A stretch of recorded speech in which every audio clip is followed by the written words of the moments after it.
Picture a world hidden from sight, a vast, living tapestry of green so immense it generates its own weather. This is the Amazon rainforest, a place that has captivated the human imagination for centuries, not just as a biological treasure trove, but as the keeper of Earth's greatest secrets. We've all heard the stories of lost cities of gold, of tribes untouched by time. But what if the truth buried beneath those dense canopies is far more astonishing than any legend? What if the real treasure isn't gold, but evidence of a forgotten chapter in human history, one that features technology so advanced it seems to belong to the future, not the past? Today, we are venturing into the heart of this enigma to ask a question that has long been whispered among explorers and debated in scholarly circles. Are there ancient machines hidden deep within the Amazon? For generations, the common narrative has told us that the Amazon was a pristine wilderness, sparsely populated by hunter-gatherer societies. The jungle, we were told, was simply too harsh, too overwhelming to support large, complex civilizations. But cracks are appearing in that story. Think about the sheer scale of it. This rainforest covers an area nearly the size of the continental United States. It's a landscape so vast and impenetrable that new species are discovered every year, and entire sections have never felt the footfall of a modern human. Is it really so difficult to believe that within this incomprehensible expanse, evidence of a sophisticated culture could have remained hidden, swallowed by the relentless growth of the jungle? The very environment that preserves secrets so well also makes them almost impossible to find. This isn't just about finding a strange artifact or a curiously shaped stone. We are talking about the possibility of ancient machines' complex devices that would fundamentally rewrite our understanding of pre-Columbian America. The idea suggests a civilization that possessed knowledge we never imagined, capable of feats that challenge the linear progression of technology as we know it. It forces us to confront a thrilling and slightly unsettling possibility: that a highly advanced society rose, flourished, and vanished long before what we consider the dawn of modern civilization, leaving behind only cryptic clues for us to decipher.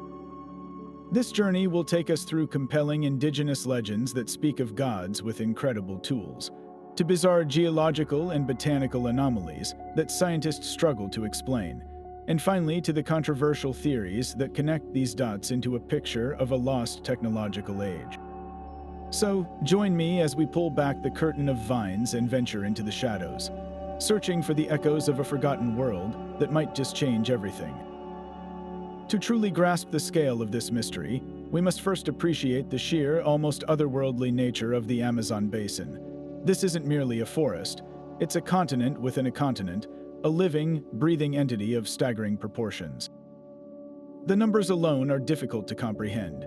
The basin drains an area of over 7 million square kilometers, spanning 9 nations, with the river itself stretching for more than 6,400 kilometers.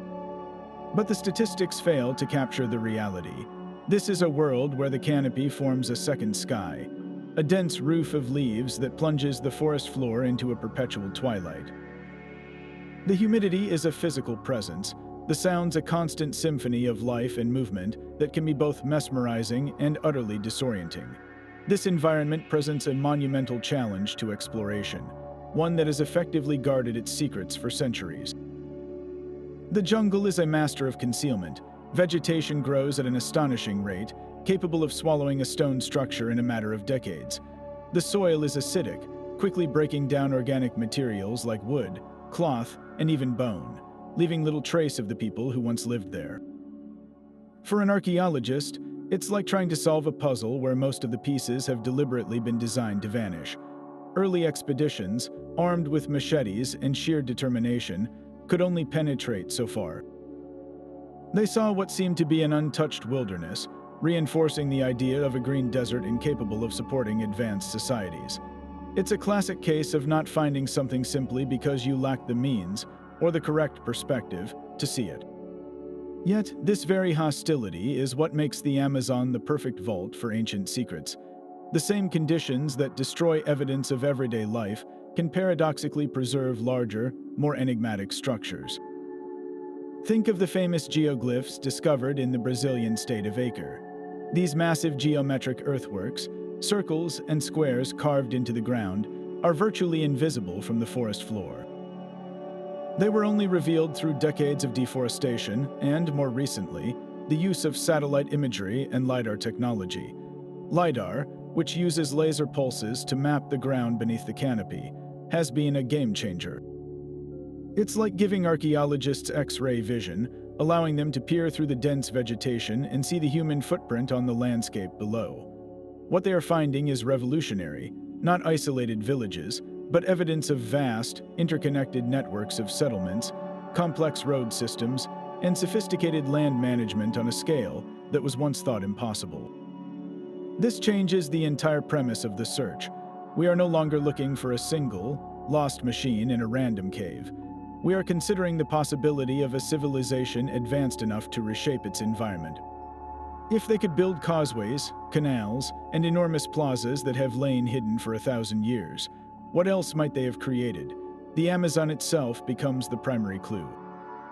The unnatural richness of the famous terra preta soils, dark, fertile earth created by human activity, suggests a deep understanding of agriculture and chemistry. The intricate patterns of the geoglyphs hint at complex astronomical and mathematical knowledge. When you begin to see the rainforest not as a blank slate, but as a manipulated, engineered landscape, the idea of advanced technology no longer seems so far-fetched. The environment that once hid the truth is now, slowly and reluctantly, beginning to reveal it. But where do we even begin to look for evidence of such a lost world? Often, the most compelling clues are not found with a shovel, but within the stories passed down through generations. For centuries, the most powerful lure into the green darkness of the Amazon has been the shimmering, elusive legend of El Dorado. We've all heard the name, often picturing a city made entirely of gold, a literal treasure trove waiting to be plundered. But the original legend is far more fascinating and technologically suggestive. It began not with a city, but with a man, the Gilded One, a Muisca chieftain in what is now Colombia, who, as part of a coronation ritual, would cover himself in gold dust and dive into the sacred lake Guatavita. Offerings of magnificent golden artifacts were thrown into the waters after him. This was a ritual of immense spiritual and cultural significance, but Spanish conquistadors, blinded by greed, heard only one word: gold. They twisted the story of a single man into a fantastical tale of a city of gold, hidden deep in the jungle, sparking centuries of doomed expeditions. The quest for El Dorado evolved, becoming intertwined with an even more compelling mystery in the early 20th century, thanks to one of history's most intriguing explorers, Colonel Percy Fawcett. A seasoned surveyor and archaeologist for the Royal Geographical Society, Fawcett was no foolhardy treasure hunter. He was a meticulous man, deeply influenced by his own research and by a mysterious document known as Manuscript 512. This report, housed in the National Library of Rio de Janeiro, described a fantastic, ancient city discovered by Portuguese explorers in the 1700s. It spoke not just of silver and gold, but of multi-storied buildings, grand arches, and hieroglyphics untouched by the jungle's decay. Fawcett became obsessed with finding what he called the City of Z. He wasn't searching for mere riches. He was convinced he would find the remnants of a sophisticated, advanced civilization, perhaps even the cradle of a global, ancient culture. Fawcett's own writings reveal a mind grappling with something that didn't fit the conventional historical narrative. He described anomalies that suggested a profound, lost knowledge. In one letter, he mentioned strange, magnetic anomalies that rendered his compass useless in certain parts of the jungle, a phenomenon that could hint at large deposits of unknown minerals or perhaps something else entirely. He collected accounts from indigenous tribes of their ancestors who could command the sun or possessed stones that gave light in the darkness.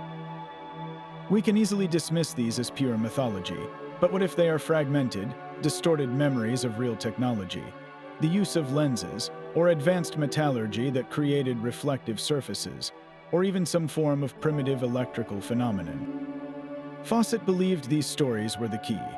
He argued that the indigenous peoples of the Amazon were not the original inhabitants of the vast earthworks and geoglyphs being discovered, but rather the descendants who lived amidst the ruins of a much older, far more advanced society, whose capabilities had been lost to time and were now remembered only as the magic of gods. This perspective transforms these legendary quests from simple treasure hunts into something far more profound. The legend of El Dorado stops being about a literal city of gold and starts to look like a metaphor for a place of immense knowledge and power. The golden artifacts that so captivated the conquistadors could have been merely the decorative output of a civilization that possessed a much more valuable resource: sophisticated engineering and scientific understanding.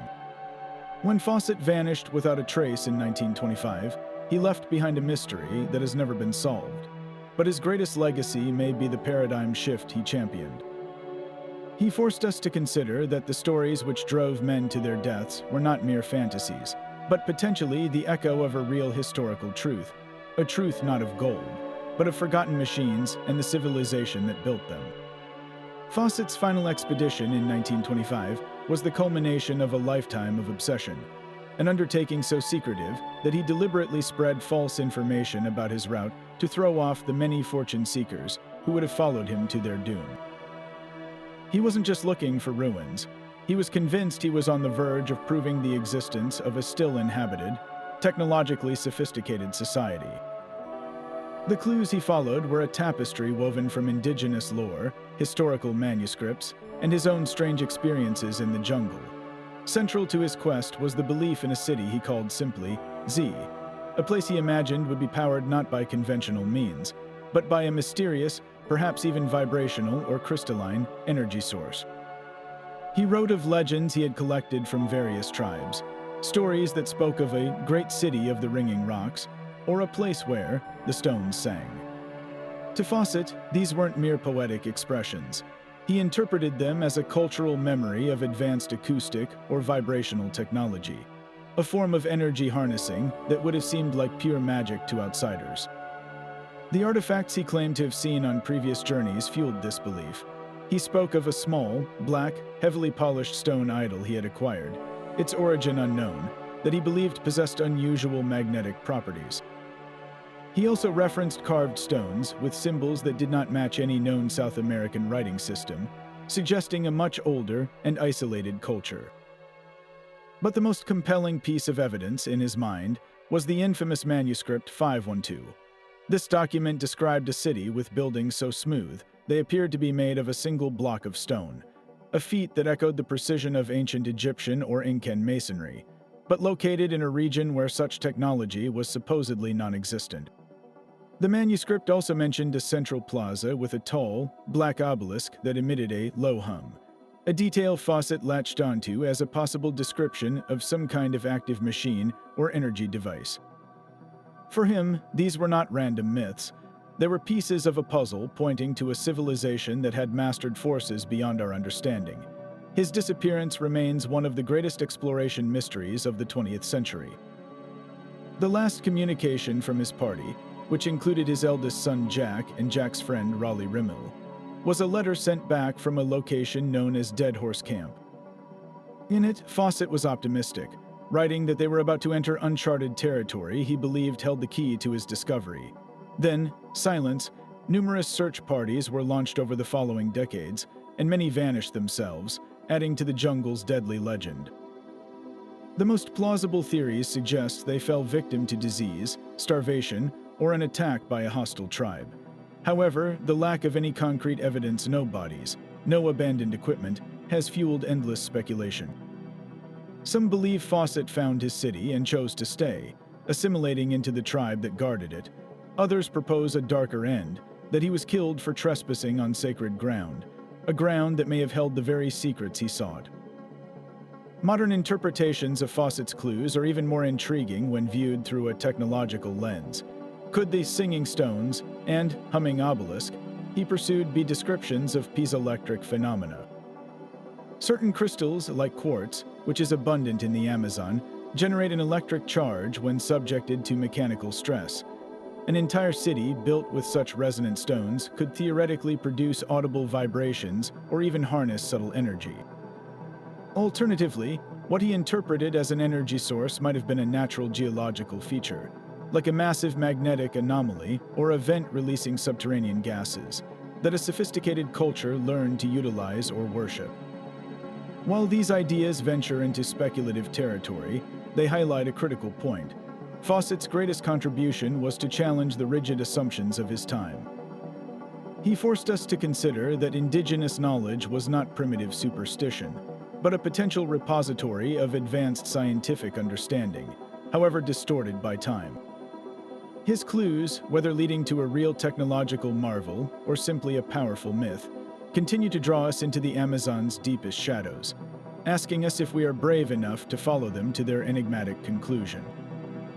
While the legends of El Dorado and the enigmatic disappearance of Percy Fawcett capture our imagination with hints of lost technology, the most tangible and undeniable evidence for a sophisticated ancient Amazonian society comes not from stories, but from the ground itself, and it's a discovery best seen from high above.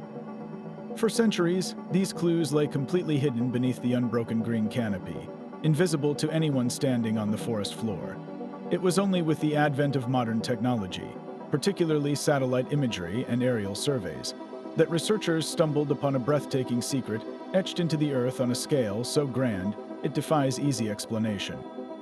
Scattered across the southwestern Amazon, in regions like the Brazilian state of Acre, are not just one or two, but hundreds of massive geometric earthworks known as geoglyphs.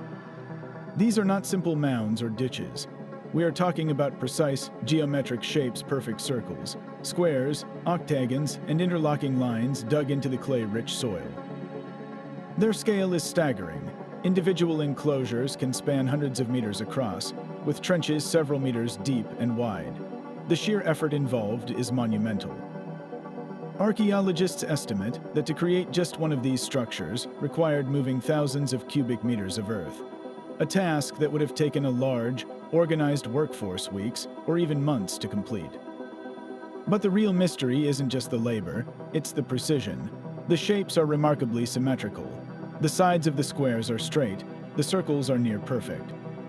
This level of geometric accuracy, replicated over a landscape of more than 400 discovered sites, points to something crucial. The builders possessed and applied a sophisticated understanding of mathematics and engineering. This immediately challenges the old narrative of small, nomadic bands. You don't organize hundreds of people to dig perfect geometric patterns in the dirt if you are merely surviving. These were complex, coordinated societies with social hierarchy, specialized knowledge, and a shared purpose. But the question that truly ignites the imagination is how they achieved such precision. How do you lay out a perfect circle that is 300 meters in diameter in the middle of a dense rainforest without advanced tools? Today, we would use GPS, theodolites, and laser levels. The builders had none of that. Some researchers suggest they may have used a simple cord and stake method, a technique known since antiquity.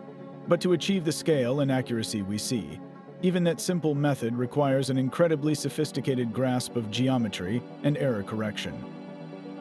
A tiny mistake in the initial measurement with a cord would result in a massively distorted shape over such a large distance.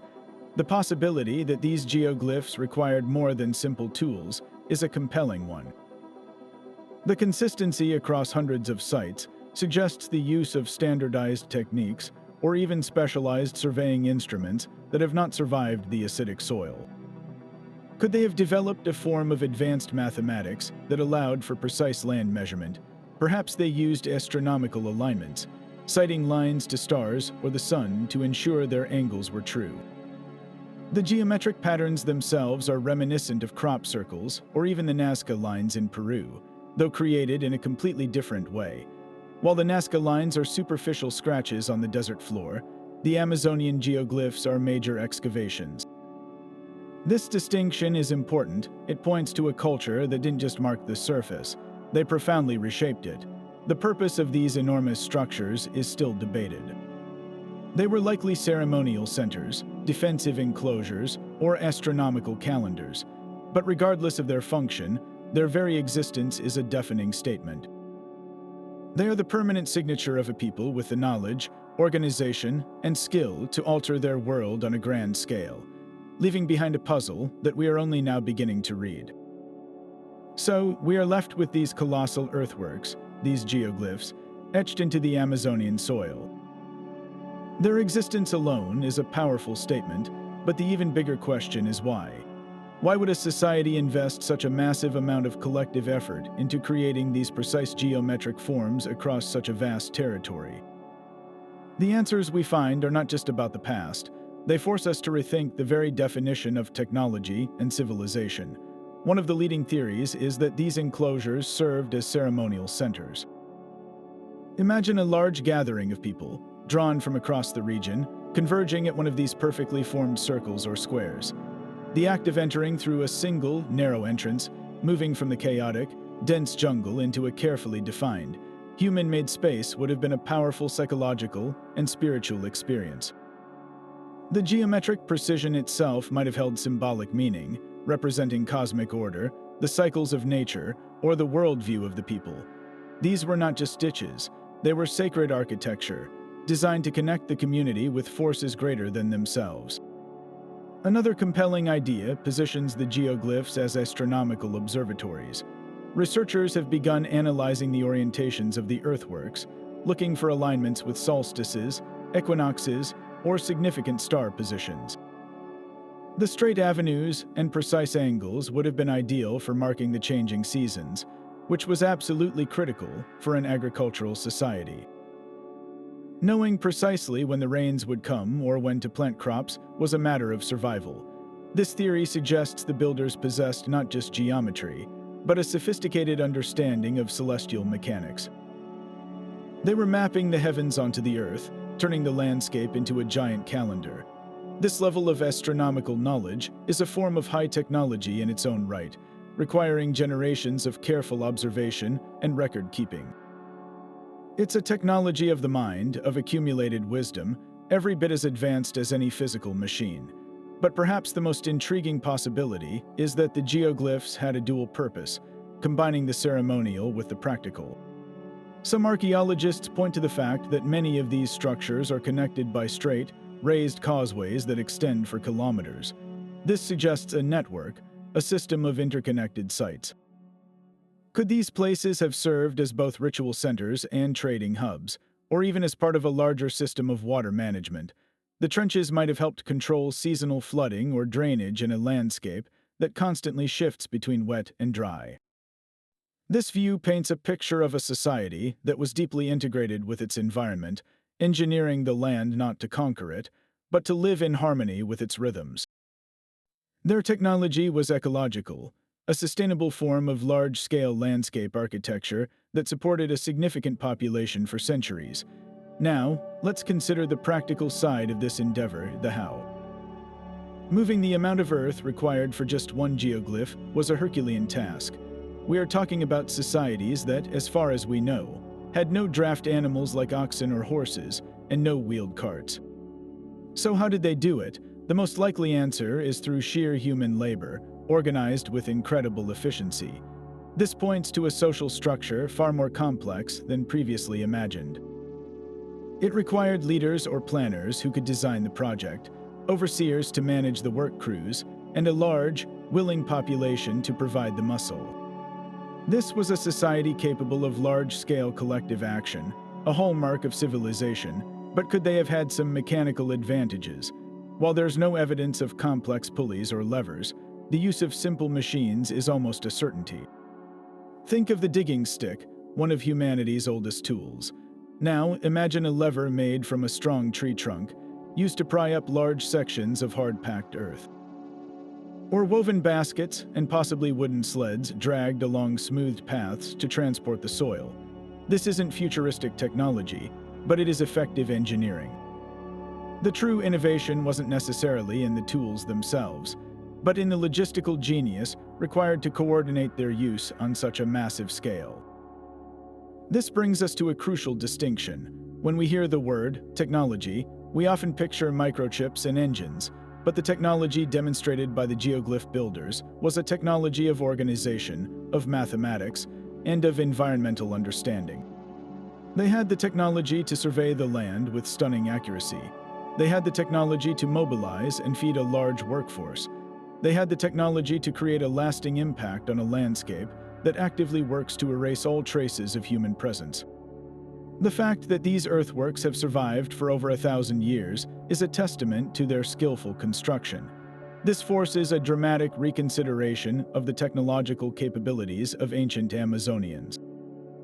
They may not have left behind gleaming metal machines, but they left behind a different kind of machine, a social and ecological machine that transformed the Amazon into a managed, productive landscape. The geoglyphs are the ghostly blueprints of that machine, silent proof that a different path to complexity and advancement once flourished beneath the green canopy. But if the geoglyphs reveal a civilization capable of grand-scale earthworks and astronomy, then another discovery points to an even more profound and sustainable technological mastery, one that literally lies beneath our feet.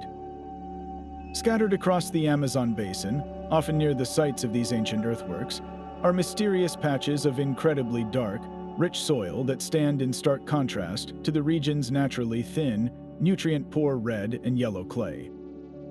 This is not ordinary dirt. The indigenous people call it terra preta do Indio, the black earth of the Indians. For a long time, its existence was a puzzle. How could such fertile soil exist in an environment where heavy rains normally leach away nutrients in just a few years? The answer, as scientists have discovered, is that terra preta is not a natural phenomenon. It is a man-made invention, and its composition is nothing short of a technological marvel. This is not just good compost. Analysis shows that terra preta is a sophisticated mixture of charcoal, broken pottery, organic waste like animal bones and manure, and other biomaterials. The key ingredient is the charcoal, created through a specific process known as pyrolysis. This involves burning organic matter, like agricultural waste or wood, in a low-oxygen environment. This slash-and-char method is fundamentally different from the destructive slash-and-burn technique. Slash-and-burn completely combusts the vegetation, releasing most of the carbon into the atmosphere and leaving behind only a thin layer of ash that fertilizes the soil for a few seasons before it is exhausted. Slash-and-char, by contrast, creates a stable form of carbon biochar that persists in the soil for hundreds, even thousands of years. This biochar acts like a microscopic coral reef, providing a vast surface area that houses beneficial microbes and fungi, and it has a remarkable capacity to retain water and nutrients that would otherwise wash away. The implications of this are staggering. The ancient Amazonians didn't just farm the land, they engineered it. They were, in effect, creating their own fertile soil on an industrial scale. The presence of countless pottery shards mixed throughout the soil suggests this was a deliberate, systematic process, not a happy accident. They were building a permanent agricultural foundation. Think about what this required. It means they had a deep, practical understanding of soil chemistry and microbiology long before modern science gave it a name. They knew that by combining charcoal with organic waste, they were creating a self-sustaining ecosystem within the soil. This is a form of technology that is both biological and chemical in nature. It's a slow-release fertilizer factory built into the very ground, a living machine that continues to work centuries after its creators vanished. The scale of this achievement is mind-boggling. Some estimates suggest that terra preta patches cover up to 10% of the Amazon basin, an area roughly the size of France. This wasn't a small-scale gardening experiment. It was a continent-wide project of soil enrichment that would have supported the large, settled populations necessary to build the geoglyphs. This completely shatters the old image of small, nomadic tribes practicing unsustainable agriculture. Instead, we see a civilization that developed a truly sustainable and regenerative system. Their technology wasn't about extracting resources until they were gone. It was about enhancing the environment to support a complex society for the long term. In many ways, this ancient biotechnology is more advanced than much of our modern industrial agriculture, which often degrades the soil it depends on. Scientists today are actively studying terra preta, hoping to reverse engineer its properties to create sustainable fertilizers and combat climate change by sequestering carbon in the soil. The lost technology of the Amazon might hold one of the keys to our own future. So, when we piece together the geoglyphs and the terra preta, a new picture of Amazonian civilization emerges with stunning clarity. We are not looking at a simple society, but at a sophisticated culture of landscape engineers. They transformed the rainforest into a productive, managed environment. The geoglyphs were their grand civic and celestial projects, while the terra preta was the technological backbone that fed the people who built them. This combination of monumental architecture and advanced agricultural science represents a different, but no less valid, path to civilization. It forces us to expand our definition of a machine. A machine is simply a device that uses energy to perform a task. In that sense, the terra preta fields are a biological machine, meticulously constructed to perform the vital task of growing food indefinitely. It is a technology that worked in harmony with the jungle, a quiet, enduring testament to a people who mastered their world not by conquering it, but by understanding it on a deeply intimate level. This discovery of widespread terra preta fundamentally rewrites the population history of the Amazon. For decades, the prevailing theory was that the environment simply could not support large, settled communities. The natural soils are notoriously poor, and the conventional wisdom was that any attempt at intensive agriculture would quickly fail, forcing people to remain in small, mobile bands. But terra preta shatters that limitation. The existence of this engineered soil, covering an area estimated to be the size of France, points to a completely different reality. This wasn't just a few fertile garden plots, this was the agricultural backbone of a significant civilization. We are likely talking about populations numbering in the millions, living in interconnected towns and villages, supported by a renewable, highly productive food production system that they themselves created. This scale of settlement is precisely what would have been necessary to muster the labor force for projects like the vast geoglyph networks. You don't get hundreds of people to spend months moving earth for ceremonial centers unless you have a stable, surplus-producing agriculture back home to feed them. Thinking of terra preta as a form of technology is key to understanding the sophistication of this lost society. We often imagine technology as gears and levers, something made of metal that moves and whirs. But technology, at its core, is the application of knowledge to solve a problem. The problem here was an infertile landscape. The solution was a brilliantly designed, biological machine. The charcoal in the soil acts as a permanent substrate, a kind of microscopic apartment complex for the microbes and fungi that are essential for plant health. It retains moisture and nutrients like a sponge, releasing them slowly to crops over time. This is a self-sustaining system. Unlike our modern fertilizers that need to be reapplied every season, terra preta actually improves with age. The ancient Amazonians didn't just find a way to grow food. They built a living engine for fertility that has continued to operate, silently and efficiently, for over 1,000 years. It's a technology that works with the ecology of the rainforest, not against it, demonstrating a level of environmental wisdom that we are only now beginning to appreciate and desperately try to replicate. This agricultural foundation would have been the absolute prerequisite for any kind of more complex societal development, including the possibility of specialized crafts and machinery. A society preoccupied with mere survival doesn't have the luxury of supporting full-time engineers, astronomers, or metallurgists, but a society with a stable, abundant food supply, managed by a revolutionary technology like terra preta, creates a surplus. That surplus allows for specialization. It allows some individuals to stop farming and start thinking, experimenting, and building. This is the classic pattern of civilization seen across the world, from Mesopotamia to the Indus Valley. With basic needs met, human ingenuity is freed to explore more complex challenges. Could this have included the development of machines? When we consider the precision of the geoglyphs, the evidence of advanced astronomical knowledge, and the sheer organizational capacity, it becomes less of a stretch to imagine they might have developed tools and devices for specific purposes. Perhaps not steam engines or clockwork, but sophisticated water-lifting devices for irrigation, complex looms for textiles, or advanced tools for working wood and stone. The acidic soil of the Amazon would have devoured any wooden or leather components, leaving behind no trace except for the tantalizing possibility of strange stone artifacts that might be misinterpreted as mere ritual objects. The most profound implication of Terra Preta is that it reveals a path to civilization that is uniquely Amazonian. It wasn't based on the grain empires of the Old World or the maize-based kingdoms of the Andes. This was a civilization built on a deep, symbiotic relationship with the forest itself. They didn't clear-cut the land for monoculture. They enriched specific areas, creating a mosaic of managed groves, agricultural zones, and settlements within the larger wilderness. This model of civilization is incredibly relevant today.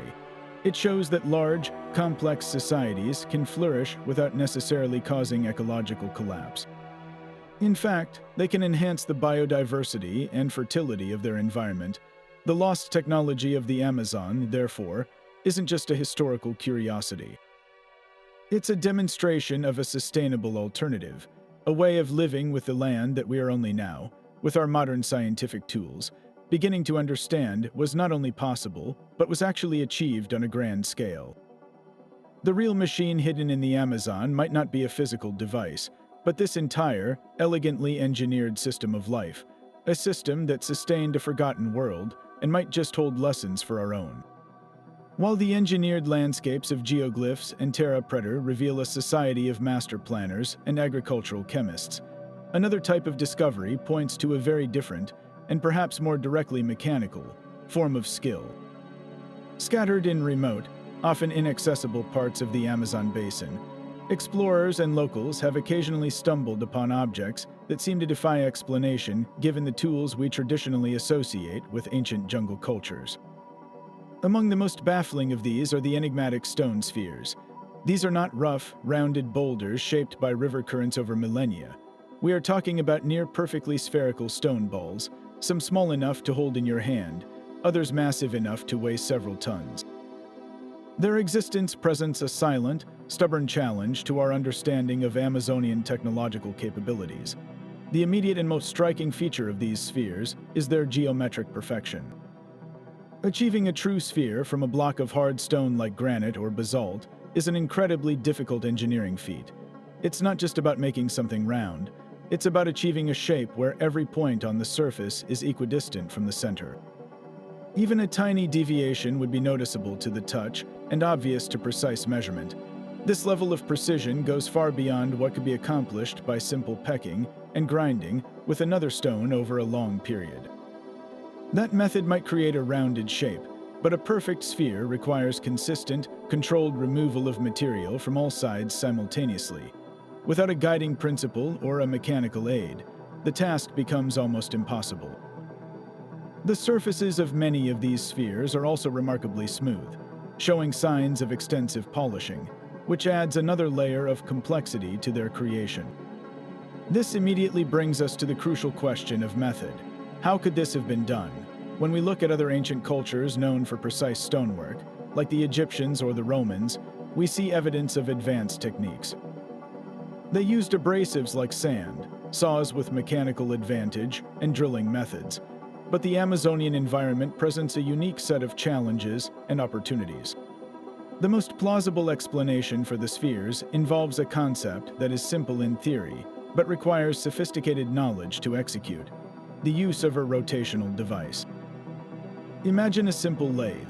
By mounting a rough stone block so it can spin and then applying a fixed cutting or abrading tool to its surface, a craftsperson can, with patience, create a symmetrical shape.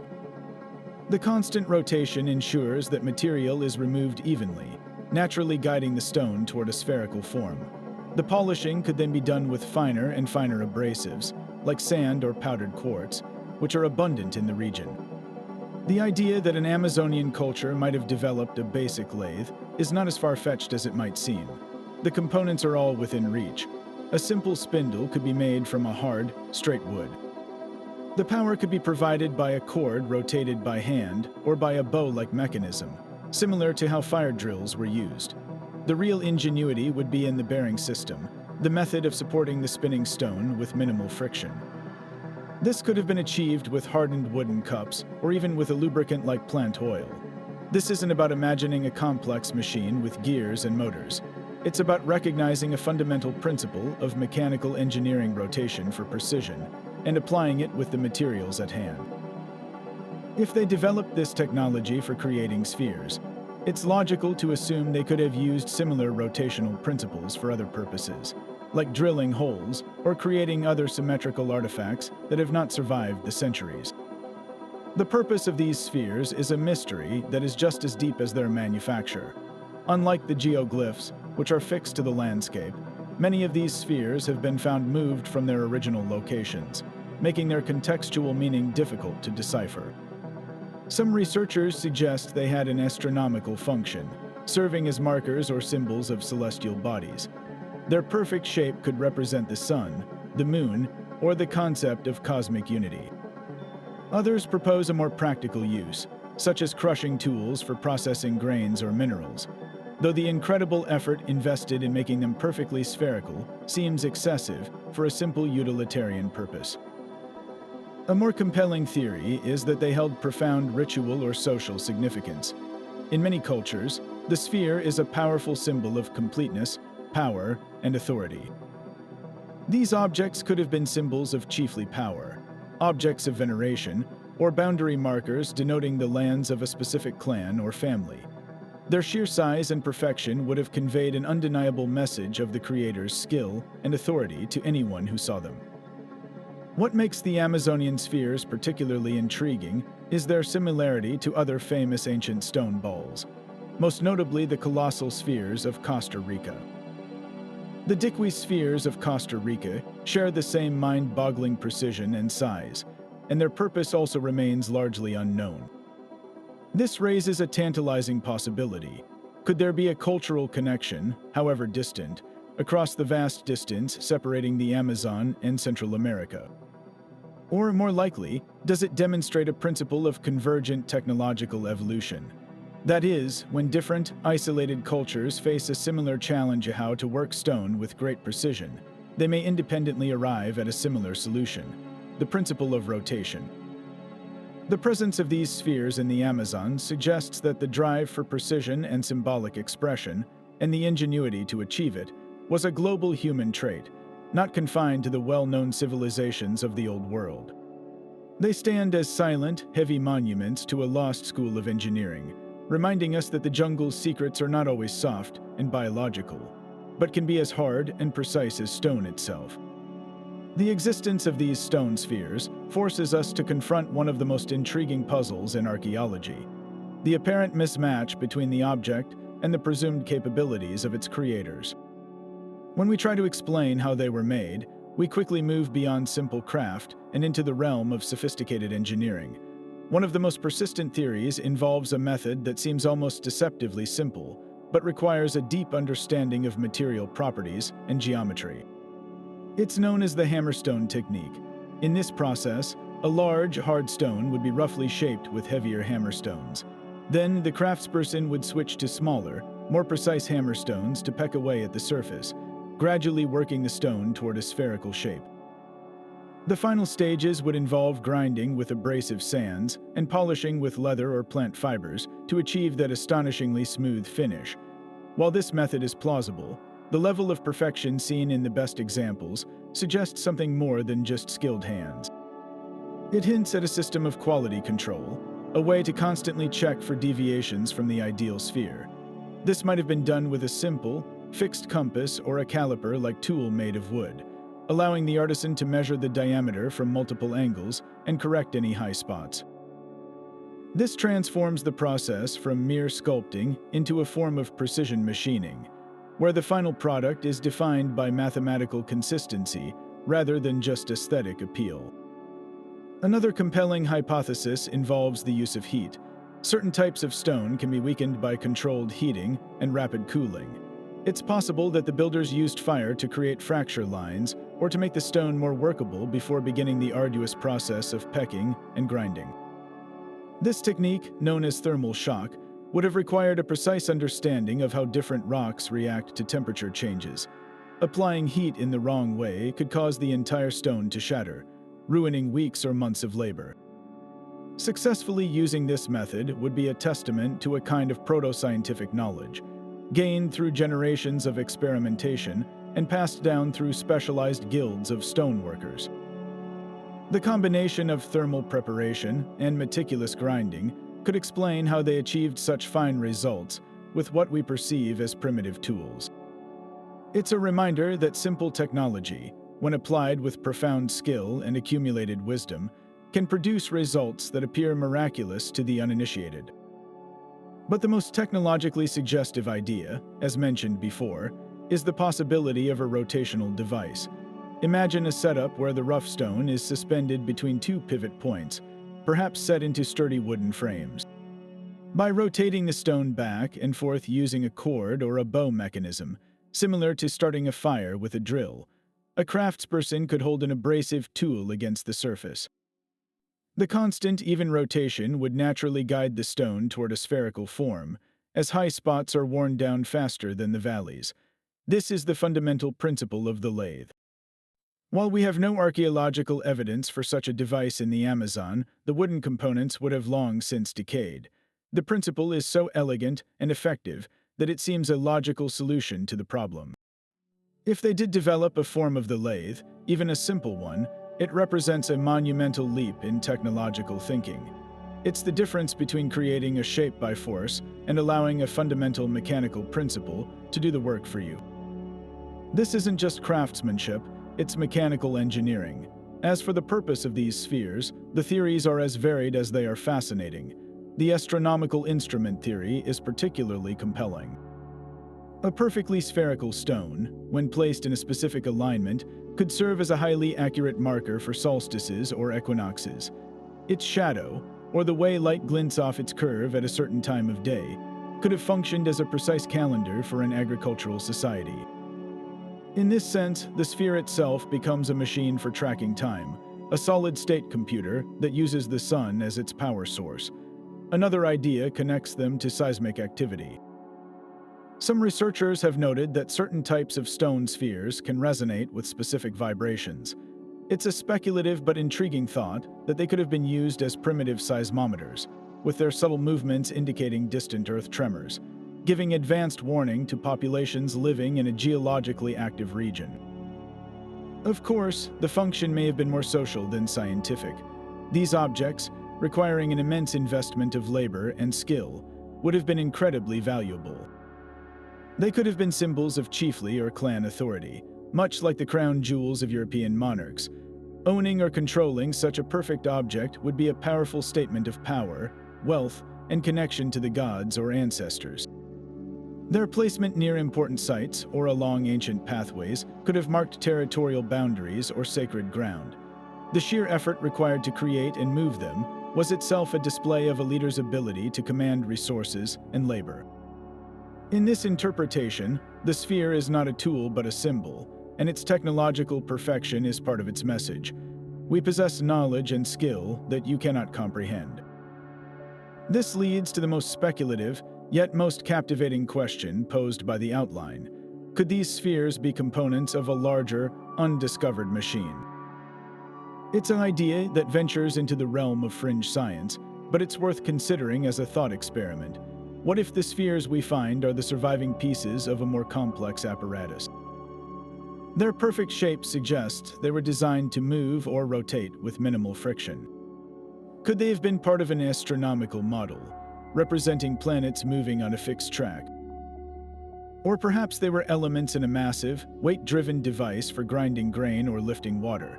Without the context of the other parts, the gears, frames, and linkages that would have been made of perishable materials, we are left with only the most durable components, the stone spheres, staring back at us like silent gears from a long-lost engine. While there is no concrete evidence to support this, the possibility reminds us that our understanding of ancient technology is limited by what survives. The Amazon has a remarkable ability to swallow everything except stone and earth, so we must always entertain the possibility that the artifacts we find are just the skeleton of a much richer technological body that has completely decayed away. The spheres, therefore, stand as the ultimate riddle. Are they magnificent, isolated achievements of art and power? Or are they the only surviving clues to a technological sophistication that has otherwise vanished without a trace? Yet the most enduring clues may not be carved in stone, but woven into the very fabric of the cultures that have called this rainforest home for millennia. To understand the full scope of this mystery, we must turn from the physical evidence and listen to the voices of the Amazon's indigenous peoples, whose oral histories contain stories so startling they seem to echo from a different age. Across the vast basin, from the Queyapo in Brazil to tribes deep in Peru and Colombia, there are consistent legends of powerful beings who descended from the sky. These are not vague tales of spirits. They are often remarkably specific accounts of visitations by entities with incredible technology. The Queyapo people, for instance, tell of the Bepkororoti, a warrior from the sky who arrived in a great noise and wind, dressed in a strange boyka, or garment, that covered his entire body. This being was said to possess a powerful kop, a weapon or tool that could unleash thunder and knock down trees from a distance. After living with the people and teaching them about agriculture, medicine, and social laws, Bepkororoti eventually returned to the sky in a tremendous explosion.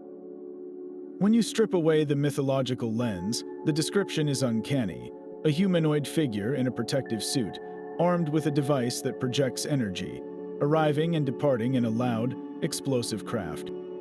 Another widespread legend among various tribes speaks of the Mera, celestial beings who traveled the heavens in shining canoes. These stories are so embedded in the culture that they are recounted not as fanciful myths, but as historical events, the foundational history of the people themselves.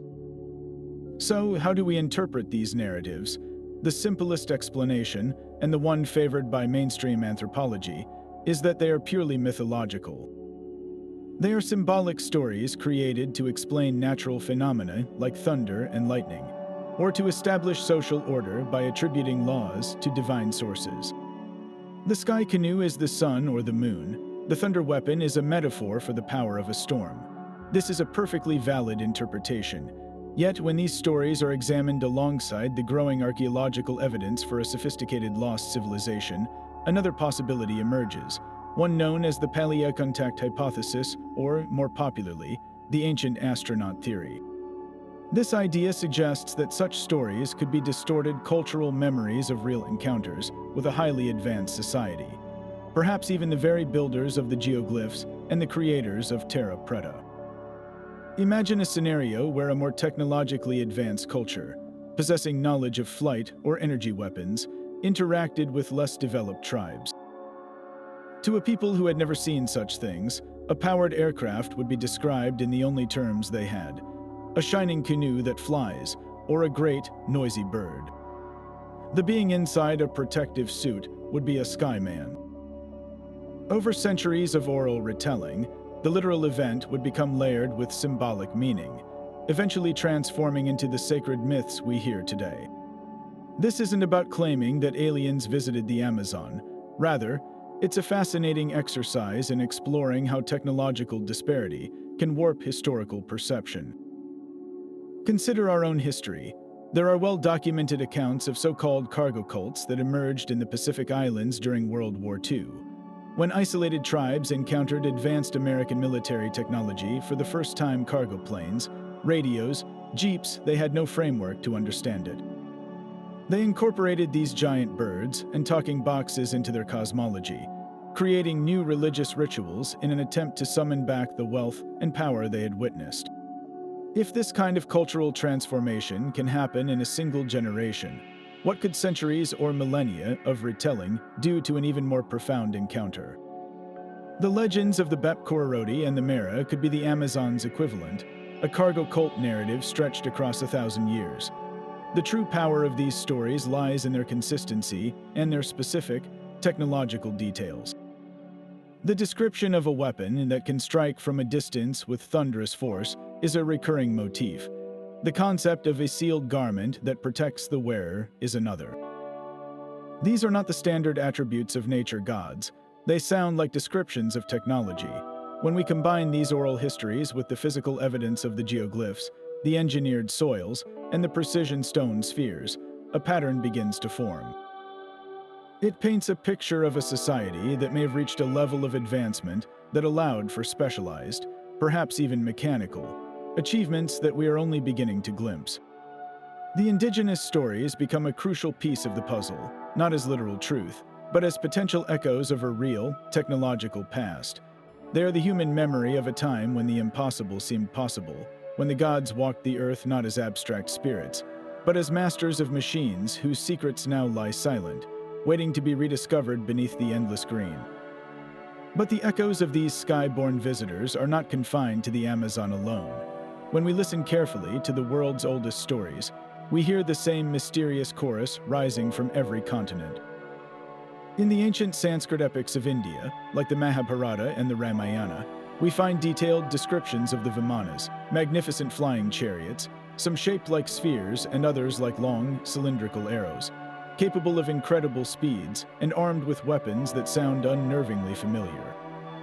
The texts speak of the Gurda, a weapon that could reduce entire cities to ash, a blast so powerful it made the hair and nails of survivors fall out, a description that sends a shiver down the spine of anyone familiar with the effects of radiation.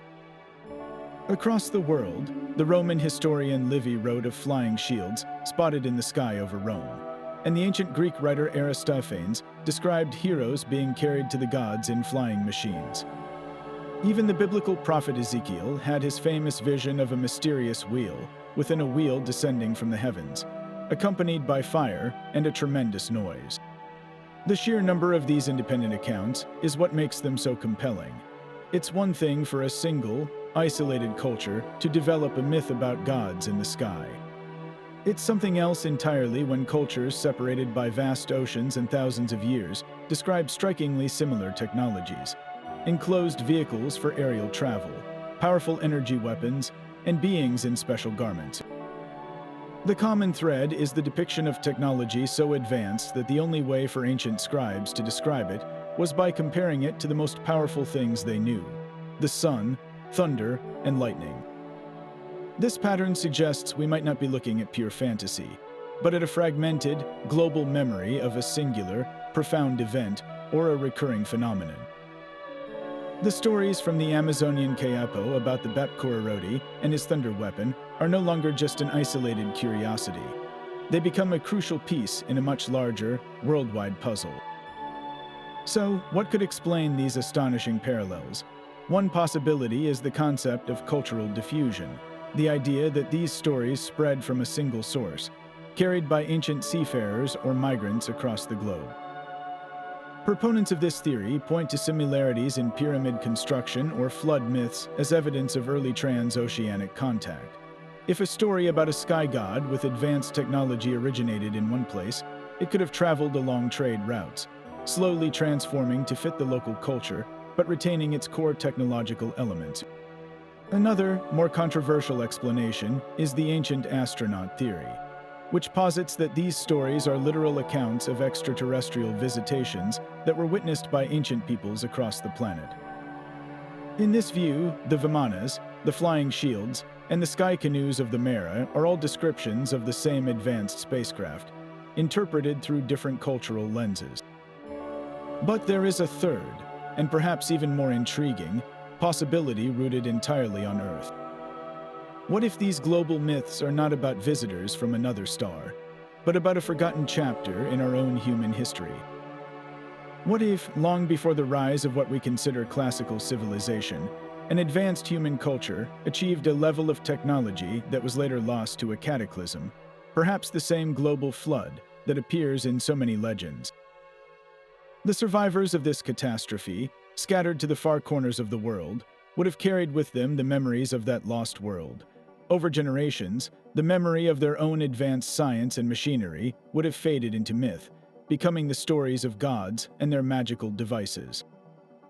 The Amazon, with its incredible ability to conceal and preserve, would then be one of the last great repositories of this lost age, a place where the echoes of a global technological civilization lingered longest before being swallowed by the jungle.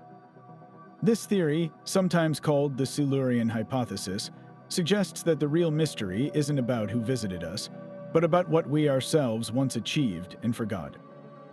Whether one favors the diffusionist, extraterrestrial, or lost civilization theory, The undeniable fact is the pattern itself. The consistent descriptions of flight and advanced weaponry in ancient texts from India, Rome, Mesoamerica, and the Amazon are too specific to be dismissed as mere coincidence. They point towards a shared human experience of witnessing technology that defied contemporary understanding. This global context elevates the Amazonian mysteries from a local enigma to a matter of world historical importance. The rainforest is not an outlier, it is a key witness. Its impenetrable nature may have protected the most tangible evidence of this forgotten past, making it the perfect hiding place for the final secrets of a world that once was. The legends whispered beneath its canopy are not just tribal folklore. They are potential pages from a lost global history book, urging us to reconsider not only the past of the Amazon, but the very origins of technology and civilization itself. Now, while the idea of lost machinery often conjures images of intricate clockwork or gleaming engines, we must remember that the very foundation of any such technology lies in the mastery of materials. And for any advanced machine, that material is often metal. This brings us to one of the most controversial and tantalizing areas of this mystery: the search for anomalous metal artifacts within the Amazon. For a long time, the conventional archaeological view has been that while the Andes gave rise to magnificent metallurgical traditions, like the gold working of the Inca, the Amazon basin itself was largely a metal-free zone, its cultures working with wood, stone, and bone. But what if that assumption is hiding a deeper truth? What if the jungle has simply done a better job of hiding its metallic secrets? The environment itself is the primary culprit. The hot, humid, and acidic conditions of the rainforest are brutally efficient at destroying metals. Iron would rust away to nothing in a matter of centuries. Even more durable metals like copper and bronze would slowly corrode, leaving behind only a green stain in the soil. Gold, being largely non-reactive, might survive, but it is also incredibly rare and was typically used for decorative, not mechanical, purposes. So, the absence of evidence is not necessarily evidence of absence. It might just mean that any metal tools or machine parts that did exist have long since returned to the Earth. This makes the occasional, fragmented reports from explorers and settlers all the more significant. They are like fleeting glimpses of a ghost, a hint of something that was there before it vanished completely. One of the most persistent categories of these reports involves objects made not from pure metals, but from unusual alloys. An alloy is a mixture of two or more metals, created to enhance properties like strength, hardness, or resistance to corrosion. The creation of specific alloys is a sophisticated science. It requires knowledge of smelting temperatures, an understanding of how different metals interact, and the ability to control the process with precision. There have been accounts, often dismissed as tall tales, of prospectors or missionaries encountering indigenous tribes who possessed metal knives or blades with a distinctive silvery sheen, but that were surprisingly lightweight and did not rust. The description sometimes matches an alloy like tembaga, which was known in other parts of the Americas. Tembaga is a mix of gold and copper, which results in a durable, attractive metal that is easier to work with than copper alone. Finding evidence of its use in the Amazon would suggest a level of technological exchange with Andean cultures, or perhaps an independent discovery of metallurgical principles. But the reports get even stranger. Some explorers have written about encountering what they called white bronze, or a metal that resembled platinum. Platinum has an extremely high melting point, over 3,200 degrees Fahrenheit, a temperature that was thought to be impossible for pre-Columbian cultures to achieve. Yet, there are well-documented examples from the Andes where ancient smiths did indeed work with platinum, not by melting it, but by sintering it, a process of heating powdered platinum with a gold flux until the particles fuse together. This is an incredibly advanced technique. If a similar technology existed in the Amazon, it would completely shatter our timeline for technological development in the region. It would mean that someone, at some point, possessed the knowledge to create metal objects of exceptional durability and quality, objects that could have served as precision components in a larger device. Perhaps the most compelling piece of physical evidence, though it remains highly controversial, is the so-called wolf's egg iron. Now, this artifact was actually found in Austria, not the Amazon, but its story is relevant to our search because it demonstrates how an out-of-place metal object can challenge historical paradigms. The wolf's egg iron was a roughly cubic block of iron found inside a block of coal in the 19th century. Because the coal dated to the Tertiary period, millions of years before modern humans, its existence was a profound anomaly. While most scientists now believe it to be a piece of iron slag from a much more recent smelting operation that somehow became embedded in the coal, the mystery it sparked is instructive. It shows that the discovery of a single, anomalous metal object in the wrong stratum can force a complete re-evaluation of history. Imagine if a similar object, a gear or a precisely machined metal component, were to be found in an undisturbed archaeological layer in the Amazon dated to 2,000 years ago. The implications would be staggering. So, what would advanced metallurgy mean for the possibility of ancient machines? Simply put, it would be the missing link. The geoglyphs show us large-scale earth-moving capability. The terra preta shows us advanced chemical and biological knowledge. The stone spheres show us an aptitude for precision shaping. But to create moving parts, gears, axles, bearings, springs, you need metal. You need a material that is strong, can be cast or forged into complex shapes, and can withstand friction and stress. The technology to smelt and work metal is the absolute cornerstone of machinery. Finding even a single, verifiable example of a complex metal artifact from an ancient Amazonian context would transform this mystery from a speculative, what if, into a concrete, what was. It would suggest that the civilization we are piecing together had moved beyond shaping the landscape and had begun to engineer the very tools of industry, creating devices that, for now, remain hidden in the deepest, most corrosive heart of the jungle, waiting for a discovery that would change everything. So the question becomes, if this civilization possessed the knowledge for such precise engineering and agriculture, could they have also mastered the one capability that seems to be missing from the archaeological record: metallurgy? The search for hard evidence is a painstaking scientific process, one that involves looking for clues far smaller and more subtle than a massive geoglyph or a stone sphere.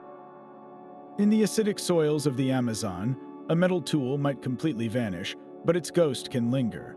Archaeologists are now using advanced techniques like soil chemical analysis to detect these spectral remains. They take core samples from areas of interest, like ancient hearths or workshop sites, and analyze them for elevated concentrations of elements like copper, tin, arsenic, or even iron. These metallic residues, invisible to the naked eye, are the fingerprints of past activity. Finding a consistent pattern of such elements in a location that shows signs of high-temperature fires could indicate a site where metal was once worked, a place where the very air might have once been thick with the smell of hot ore and charcoal. The challenge of preservation in the Amazon cannot be overstated. The environment is a relentless recycling machine. High annual rainfall and constant humidity create the perfect conditions for oxidation, the process we commonly call rust. Iron objects would be the first to go, often disintegrating within a few centuries. Copper and its alloys, like bronze, are more durable, but even they succumb over time, leaving behind only a telltale green stain in the soil, or, if we're lucky, a crusty, mineralized lump known as a corrosion product. Organic materials that would be part of any workshop wooden bellows, leather bags for charcoal, textile wrappings, stand no chance at all. This means that the evidence for metallurgy isn't just fragmentary. It's often reduced to its most basic chemical signature. We are not looking for an anvil, we are looking for a shadow of an anvil, a chemical memory that has stubbornly refused to be washed away. Despite these immense obstacles, recent archaeological discoveries are beginning to challenge the old notion of a metal-free Amazon. Excavations at sites in the lower Amazon, particularly in Brazil, have uncovered fragments of copper artifacts and, more importantly, slag. Slag is the stony waste material left over from the smelting process when metal is separated from its raw ore. Finding slag is the smoking gun for metallurgy. It's proof positive that someone was not just cold hammering native copper. They were operating furnaces hot enough to liquefy rock and extract metal. These finds suggest that metalworking knowledge was not confined to the Andes, but had spread into the rainforest. likely along river networks that served as the highways of the ancient world. The sophistication implied is significant.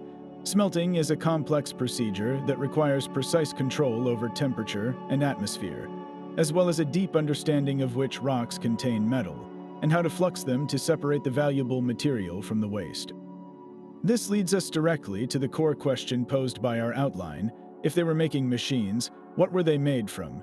Given the environmental constraints, the most likely candidate would be copper alloys. Bronze, a mix of copper and tin, is strong, durable, and can be cast into intricate shapes. It's the perfect material for gears, bearings, or structural components. However, tin is relatively rare. An alternative, well known in the pre-Columbian Americas, is tembaga, an alloy of copper and gold. Tembaga has a lower melting point than pure copper, is easier to cast, and can be hardened by hammering. It also possesses a beautiful, golden sheen. Objects made from tembaga could have served both a utilitarian and a ceremonial purpose. Imagine a device used by a priest astronomer to track the stars, crafted from a gleaming gold-copper alloy. It would be both a precise scientific instrument and a powerful symbol of divine knowledge. But perhaps we need to think even more broadly about what constitutes a machine. Our modern imagination leaps to complex devices with interlocking metal parts. But a machine can be any device that directs or transforms energy to perform a task.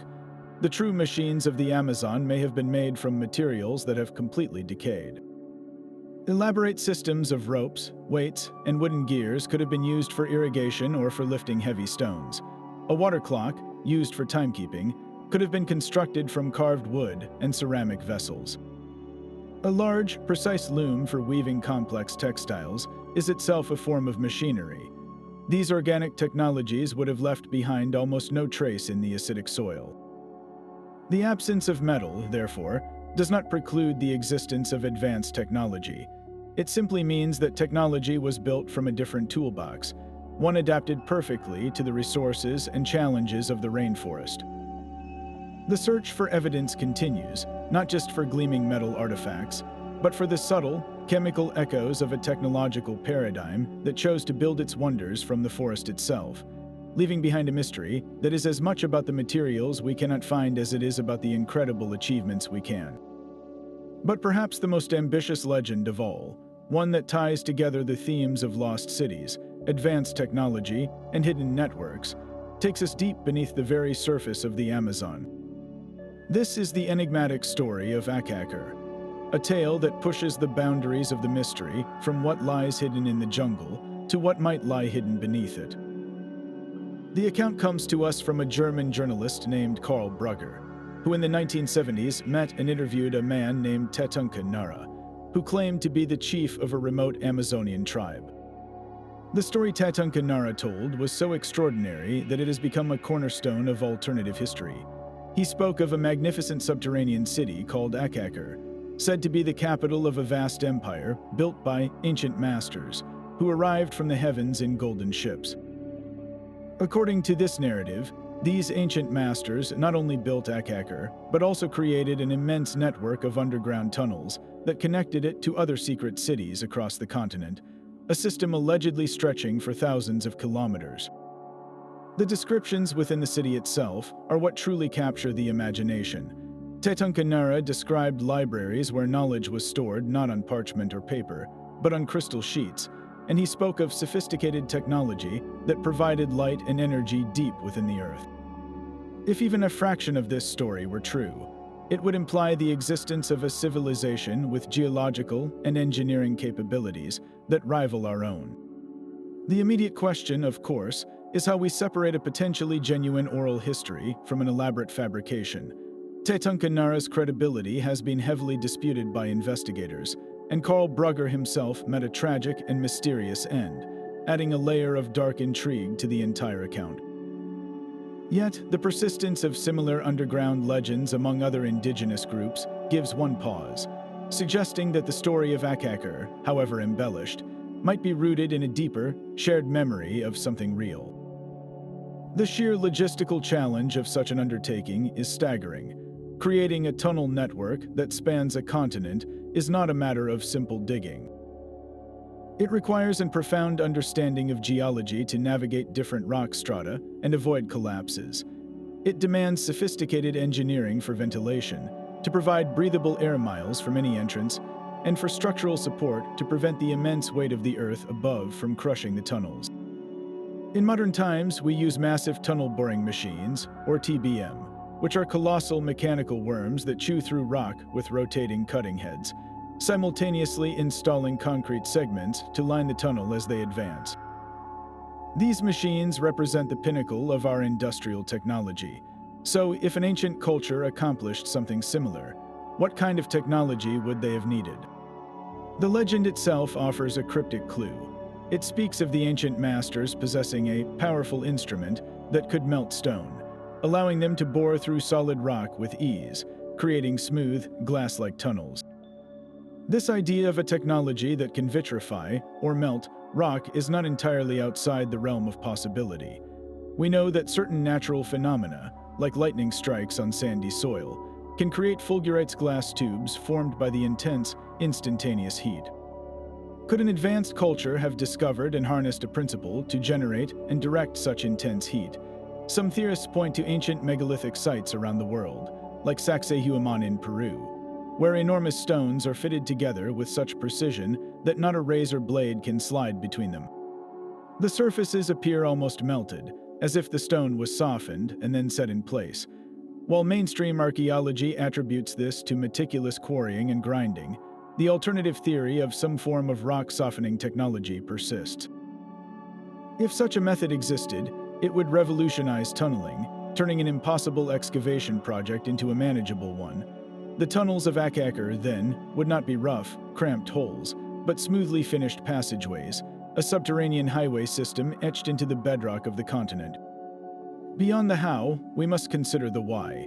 Why would a civilization invest such immense effort in building underground? The advantages are compelling, especially in a region like the Amazon. An underground city is naturally insulated from the extreme heat and humidity of the jungle surface. It offers unparalleled protection from floods, storms, and predators. But most importantly, it provides security. If this advanced culture faced a cataclysm, a great flood, a dramatic climate shift, or even an invasion, retreating underground would be the ultimate survival strategy. The tunnels could have served as both transportation routes and refuges, allowing the population to move freely and safely beneath the notice of surface dwellers. This transforms the legend from a simple story about a hidden city into a narrative about a strategic, long-term plan for preservation. The libraries of crystal, if they existed, would not be mere fantasy. They would be a deliberate effort to safeguard the civilization's accumulated knowledge against any surface-level disaster. A time capsule buried deep within the earth, waiting for the right time to be rediscovered. The tragic fate of those connected to the Akakor story adds a layer of modern mystery to the ancient tale. Carl Brugger, who published the account as The Chronicle of Akakor, was shot and killed under mysterious circumstances in Rio de Janeiro in 1984. Taitungkanara, the source of the story, has been the subject of numerous investigations, with some researchers claiming he was actually a German adventurer named Gunther Hawk, who fabricated the entire narrative. This cloud of suspicion makes it easy to dismiss Akakor as a hoax. Yet, the idea of vast underground networks is a recurring theme in South American folklore. The indigenous peoples of the Andes speak of an intradimensional world called Hananpacha, and there are persistent rumors among miners and explorers of discovering strange, man-made tunnels deep within mountains, tunnels that seem to go on for miles before collapsing or being sealed off. While these are anecdotal, the consistency of the rumor is intriguing. Ultimately, the legend of Akakor forces us to confront the limits of our exploration. We have mapped the surface of the Amazon with satellites, and we are beginning to scan it with LIDAR, but the world beneath our feet remains almost entirely unknown. It is the last great frontier on Earth. Proving or disproving the existence of a continental tunnel system is, with our current technology, nearly impossible. It would require a geological survey of an unimaginable scale. So we are left with a compelling dichotomy. On one hand, we have a story filled with fantastical elements, brought forward by a controversial figure. On the other hand, we have the undeniable evidence of a sophisticated ancient society in the Amazon, a society that demonstrated a mastery of their environment that we are only now uncovering. The legend of Akakor, whether literal truth or powerful myth, serves as a potent symbol for the deepest secrets of the rainforest. It suggests that the greatest wonders and the most advanced machines may not be hidden in the dense green above, but in the dark, silent world below, waiting for the day when we finally learn how to look. The legend of Akakor presents a breathtaking vision, but it forces a critical question for the modern investigator. In an age of satellites and sensors, has any concrete evidence for these vast subterranean networks actually been found? The challenge is that the Amazon conceals its secrets not just with vegetation, but with geology itself. Searching for tunnels is a fundamentally different problem than mapping surface features. Satellite imagery, so effective at revealing the geoglyphs, can only see the top of the canopy and the barest hints of the soil beneath. It can identify large-scale geological faults or sinkholes that might indicate subsurface voids, but it cannot confirm whether a cavity is natural or man-made. This is where more sophisticated tools enter the picture, and the results are beginning to hint at a reality that is, in its own way, just as astonishing as the legends. The most promising technology for this deep search is ground-penetrating radar, or GPR. Think of it as a form of sonar for the Earth. A GPR unit sends high-frequency radio pulses into the ground, and then listens for the echoes as these waves bounce off different layers of soil, rock, and any voids or objects buried below. By analyzing the reflected signals, scientists can create a three-dimensional map of the subsurface. While GPR has its limitations, its depth and clarity are affected by soil composition and moisture. It has been used with remarkable success in other parts of the world to locate buried chambers, tombs, and even entire underground cities like those in Cappadocia. In the Amazon, researchers are just beginning to deploy GPR in a systematic way. Early surveys around known archaeological sites have revealed anomalies, unexpected voids, and what appear to be linear features running deep beneath the surface. These are not yet confirmed tunnels, but they are tantalizing targets, areas that warrant physical excavation to determine their origin. The sheer scale of the Amazon means this is a slow, painstaking process, like searching for a single specific room in a city the size of a continent, using a tool that can only see one building at a time. Beyond the scientific surveys, there are the persistent, first-hand accounts from modern explorers, geologists, and even oil prospectors who have worked in the remotest parts of the basin. These are not people looking for lost cities. They are professionals whose work takes them deep into the jungle. Their stories often share a common thread: the accidental discovery of cave systems that exhibit signs of artificial modification. A geologist might report finding a natural limestone cave, but then notice a section where the walls have been smoothed and squared off, or a passage that appears to have been deliberately widened and supported. Perhaps the most compelling reports describe tunnels that are not rough and irregular, but perfectly circular or arched, with surfaces that are unnaturally smooth, as if the rock had been fused or polished. These accounts are almost always anecdotal, difficult to verify after the fact, and the locations are often lost due to the difficulty of navigation. Yet, the consistency of the descriptions is striking. They speak of engineering principles, structural integrity, controlled dimensions that go far beyond a simple natural formation. The engineering feat implied by a continental tunnel network is what truly stretches the imagination to its limits.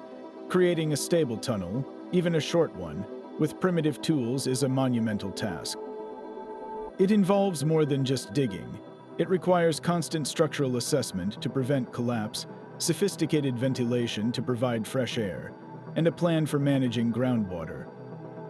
Now, magnify that challenge to a network spanning thousands of kilometers. This is not a project that could be accomplished with stone tools and fire. It would require a level of knowledge comparable to our own modern civil engineering. The legends themselves offer a potential solution, a technology that could vitrify, or melt, rock.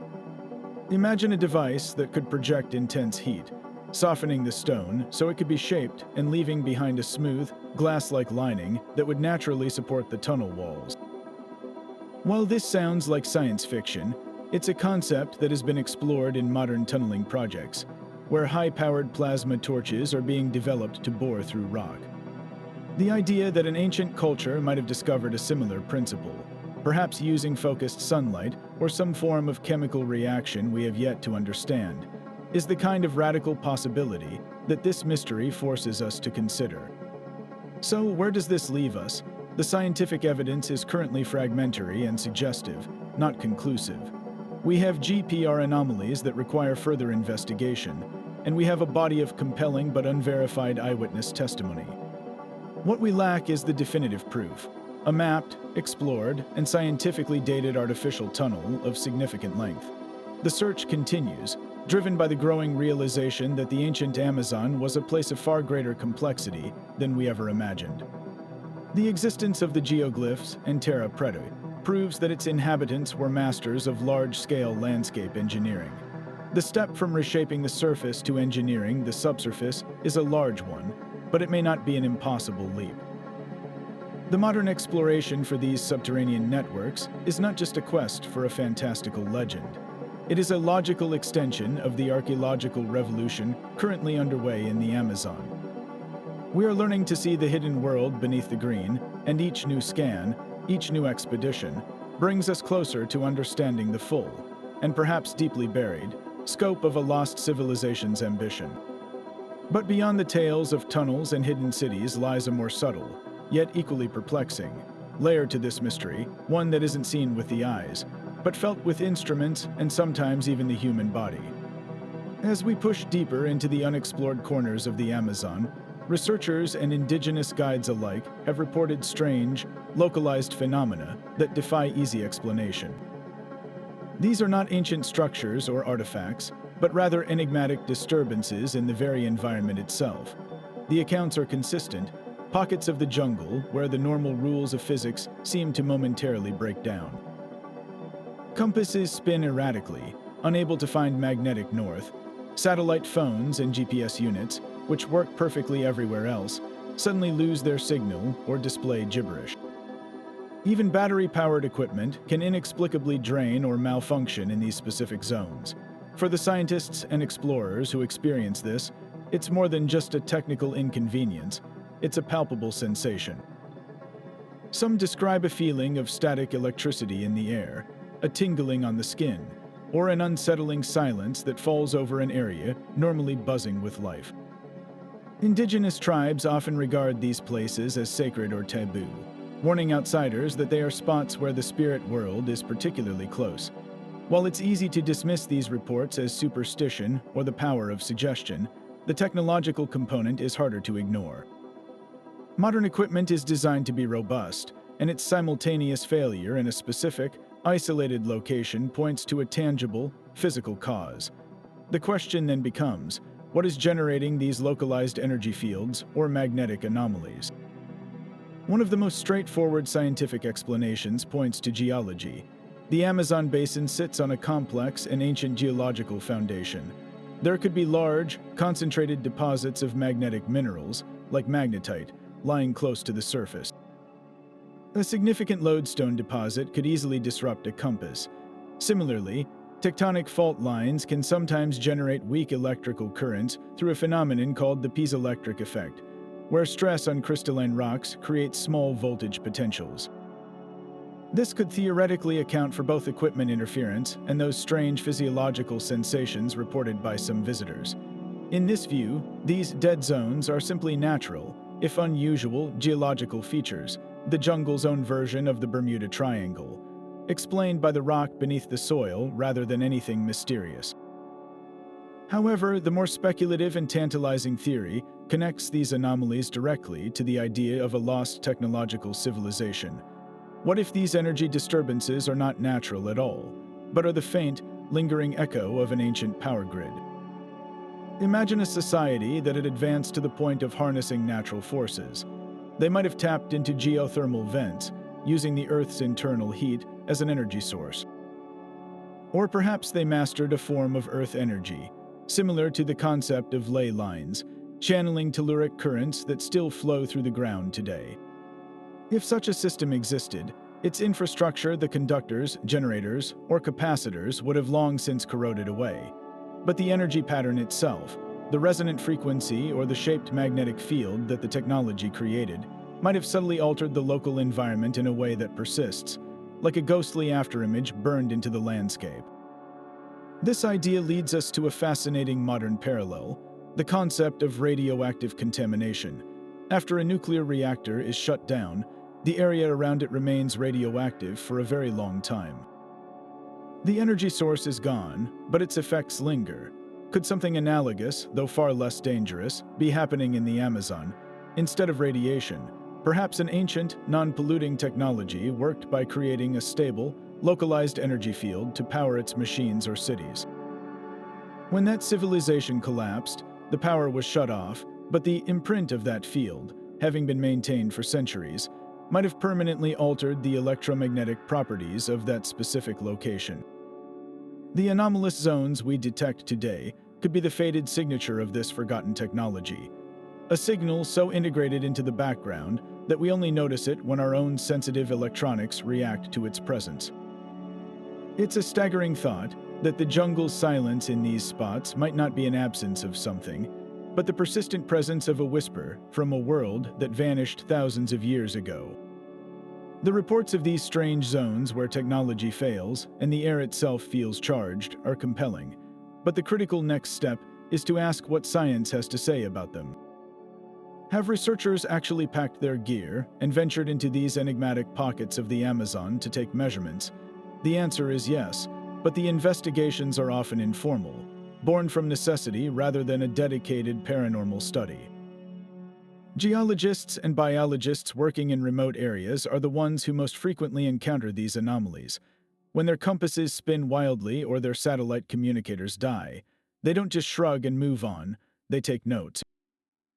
The data, while anecdotal, points to a consistent pattern of localized electromagnetic disruption. This isn't just a single weird story. It's a phenomenon reported by multiple professionals across different parts of the basin, which lends it a degree of credibility that demands a closer look. The most grounded and widely accepted explanation lies deep beneath the jungle floor, in the very bones of the continent. The Amazon basin is not a uniform geological slab. It's a complex mosaic of different rock formations, some of which are incredibly ancient.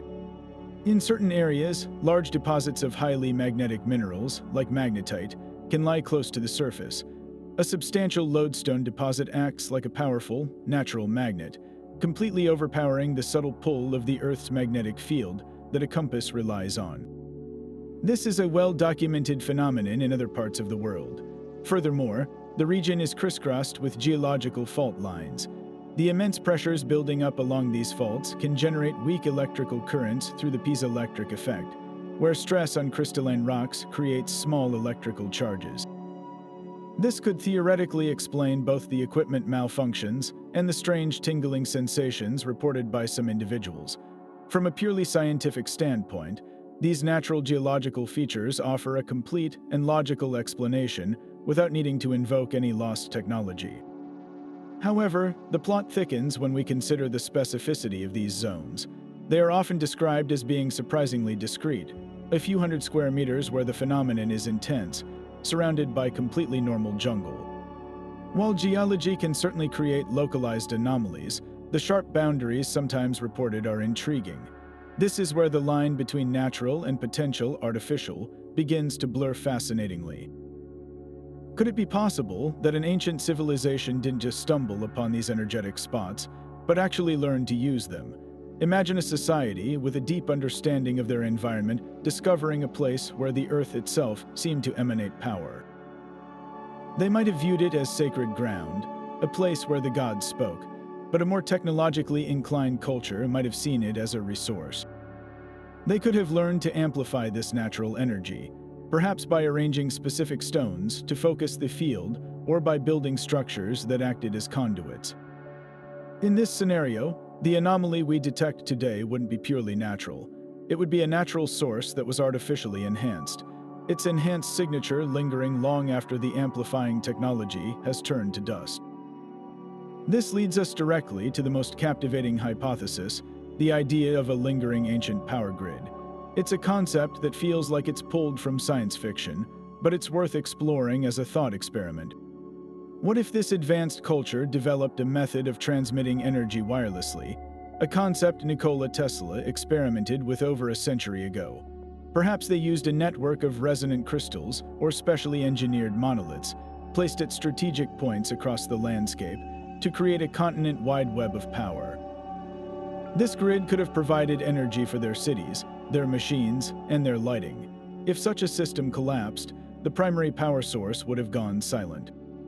But the infrastructure itself, especially if it was made of stone or crystalline materials that resonate at a specific frequency, might continue to hold a faint charge, or create a subtle distortion in the local electromagnetic field. The anomalous zones we detect could be the ghostly remnants of these power nodes, still humming at a frequency we can barely perceive, causing our modern electronics to stutter and fail in their presence. While there is no concrete evidence for this, it provides a framework for understanding how a natural geological anomaly and an ancient technological imprint could be one and the same, a natural resource that was harnessed and shaped, leaving behind an echo that has not yet faded away. The scientific investigation of these areas is therefore not a binary choice between a boring geological answer and a fantastical one. It is an invitation to consider a more sophisticated interplay between the natural world and a human intelligence that may have learned to manipulate it in ways we are only beginning to imagine. This brings us to the most profound and haunting question of all. If an advanced civilization truly did flourish in the Amazon, creating geoglyphs, engineering soils, and perhaps even mastering machinery, where did it go? The silence of the jungle is not just an absence of sound, it's the echo of a colossal disappearance. Understanding what might have happened to such a society is crucial, because it directly explains why finding concrete proof of their technology is so incredibly difficult today. We are not just looking for a lost city, we are piecing together the story of a forgotten apocalypse. One of the most compelling theories points to a sudden, catastrophic event. The Amazon is no stranger to dramatic change. Scientists have found evidence that the region has experienced megadroughts in the past, periods lasting for decades or even centuries where the rain simply failed. For a civilization dependent on a carefully managed water cycle and fertile soils, a prolonged drought would have been devastating. Rivers that served as highways would have shrunk to trickles. The intricate agricultural systems based on terra preta would have struggled without sufficient water, and the social contract that bound people together for large-scale projects would have shattered under the strain of famine and resource scarcity. Alternatively, a massive geological event, such as a significant earthquake or the eruption of a previously unknown volcano, could have caused widespread destruction, collapsing tunnel networks, triggering landslides that buried settlements, and plunging the region into a prolonged volcanic winter. A cataclysm of this scale would have been a near-instantaneous erasure, leaving survivors with no means to maintain their complex infrastructure. A slower, yet equally destructive, possibility is that of introduced disease. We have a stark historical parallel in the aftermath of European contact.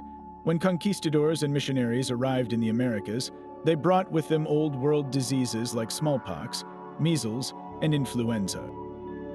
Indigenous populations, having no prior exposure and thus no immunity, were devastated. Mortality rates are estimated to have reached 90% in some areas.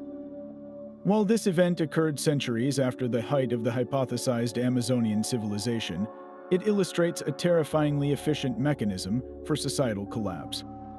What if a similar epidemiological disaster struck this ancient society? Perhaps a virulent pathogen emerged naturally within the dense tropical environment, or was introduced through early, unknown contact with seafarers. A pandemic would not destroy buildings or machines directly, but it would annihilate the most vital component of any advanced society, its people. The specialized knowledge of engineers, astronomers, and metalworkers would have died with them. Within a generation or two, the meaning of the geoglyphs, the recipe for terra preta, and the operation of any complex devices would have faded into legend, then into oblivion. Perhaps the most likely scenario is one of gradual decline, a slow unraveling brought on by a combination of environmental and social factors. Even the most sustainable civilization can push its environment too far. There is evidence that the builders of the geoglyphs significantly altered the forest, creating open areas that may have affected local climates. Combined with a shifting climate pattern, this could have led to a tipping point where their agricultural systems could no longer support a large, centralized population.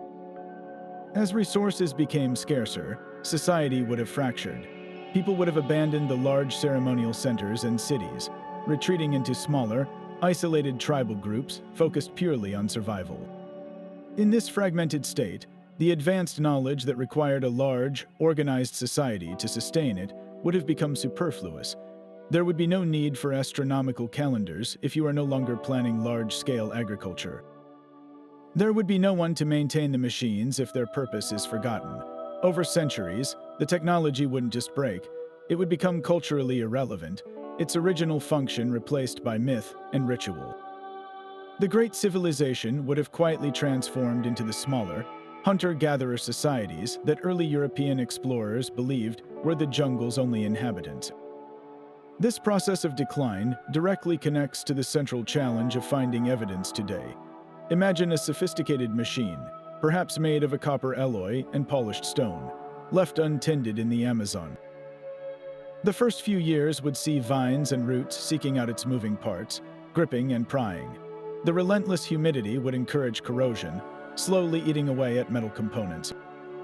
Insects and fungi would decompose any organic parts, like leather straps or wooden handles. Within a century, the device would be a crumbling, unrecognizable lump. Within 500 years, the metal would have oxidized back into the soil, leaving behind only the most durable stone components, which themselves would be cracked by growing roots and covered in moss. These stone pieces would look no different from any other rock to an untrained eye. The jungle is the ultimate recycler. It doesn't just hide things, it actively consumes them. The acidic soil ensures that even the bones of the people who built these machines have long since dissolved. What we are searching for, then, is not an intact, glass-enclosed museum piece, but the faintest chemical ghost of its existence, a shadow that the jungle's relentless hunger has not yet completely erased. The disappearance of the civilization and the disappearance of its technology are one and the same story, written in the silent, efficient language of decay. And yet, for all the compelling legends and puzzling anomalies, the single most transformative development in our search for a lost Amazonian civilization has come not from a dusty manuscript or a daring expedition, but from the cold, calculating eye of technology in orbit. For centuries, the rainforest's greatest defense was its impenetrable green veil, but we have finally found a way to see through it. The field of satellite archaeology, particularly the revolutionary technology known as LIDAR, is acting like a pair of X-ray goggles for the entire basin, systematically stripping away the canopy to reveal the human fingerprint on the landscape below. LIDAR, which stands for light detection and ranging, works on a beautifully simple principle. A unit mounted on an aircraft or drone fires a rapid succession of laser pulses down toward the ground. These pulses travel at the speed of light, hitting every branch, every leaf, and crucially the forest floor itself. By measuring the precise time it takes for each pulse to bounce back, a computer can build an extraordinarily detailed, three-dimensional map of the terrain, effectively digitally defoliating the entire area. The results of applying this technology to the Amazon have been nothing short of earth-shattering. What archaeologists once assumed was a near-pristine wilderness has been revealed as a carefully managed, almost garden-like landscape. Recent LIDAR surveys over areas in Bolivia and Brazil have uncovered the ruins of vast, interconnected settlements that would have been completely invisible to anyone standing beneath the trees. We are not talking about a few scattered huts. These scans have revealed sprawling networks of elevated causeways linking large villages, centralized ceremonial plazas, sophisticated water management systems with canals and reservoirs, and even defensive ditches and earthworks on a scale comparable to some medieval European towns. One study in the Bolivian Amazon revealed a settlement complex that was home to tens of thousands of people, a population density that was previously thought to be impossible in such an environment. It proves definitively that our previous estimates of Amazonian civilization were not just slightly off, they were orders of magnitude wrong. This changes the entire foundation of the search for ancient technology. The discovery of such large, complex societies immediately creates a context where advanced knowledge is not just possible, but probable. A population of that size naturally leads to specialization. You need administrators to organize the labor for building those causeways and plazas. You need engineers to design the water management systems. You need skilled artisans to produce the tools and goods for a non-farming class. This social structure is the very incubator of technology. The LIDAR evidence provides the crucial why. It shows us a civilization with the manpower, the organizational skills, and the clear motivation to reshape their world. When you see the geometric precision of these settlements from the air, the idea that the same culture could have also developed sophisticated mechanical devices for surveying, construction, or even astronomy suddenly seems far less speculative. The jungle didn't hide a simple society. It hid the ruins of a metropolitan-scale civilization. But the most exciting aspect of this technological revolution is that it has really only just begun. The Amazon is vast, and LIDAR scanning is an expensive, time-consuming process. We have only lifted the corner of a gigantic rug. The scans conducted so far are like surveying a few city blocks, and then trying to imagine the entirety of a continent-spanning nation. What might future scans reveal? It is entirely plausible that the next flyover will detect a structure so anomalous, so geometrically perfect and massive, that it defies any known utilitarian or ceremonial explanation. Perhaps we will find evidence of large-scale mining operations, suggesting a previously unknown level of metallurgical activity. Or maybe the scans will reveal a pattern of geoglyphs and settlements aligned with a precision that could only be achieved with advanced astronomical understanding and surveying instruments. The potential for a truly paradigm-shifting discovery is immense. Every new LIDAR mission into the uncharted parts of the basin is a step into the unknown, with the power to confirm in an instant what has been whispered for centuries. The technology has given us the key to the vault. Now, we just have to continue turning it, one laser pulse at a time. As we stand on the precipice of this new era of discovery, it's clear that the tools we have today are merely the opening act. The transformative power of LIDAR has given us our first true glimpse beneath the canopy, but the next generation of technology promises to do more than just map the ground. It will teach us how to see what we are looking at. The future of exploration lies in the marriage of advanced sensor systems with artificial intelligence. Imagine AI algorithms trained to scan thousands of square kilometers of satellite and LIDAR data, not for obvious structures like pyramids, but for subtler, more telling signs of civilization. These systems will be programmed to identify anomalies that the human eye might dismiss as a trick of the light or a natural landform.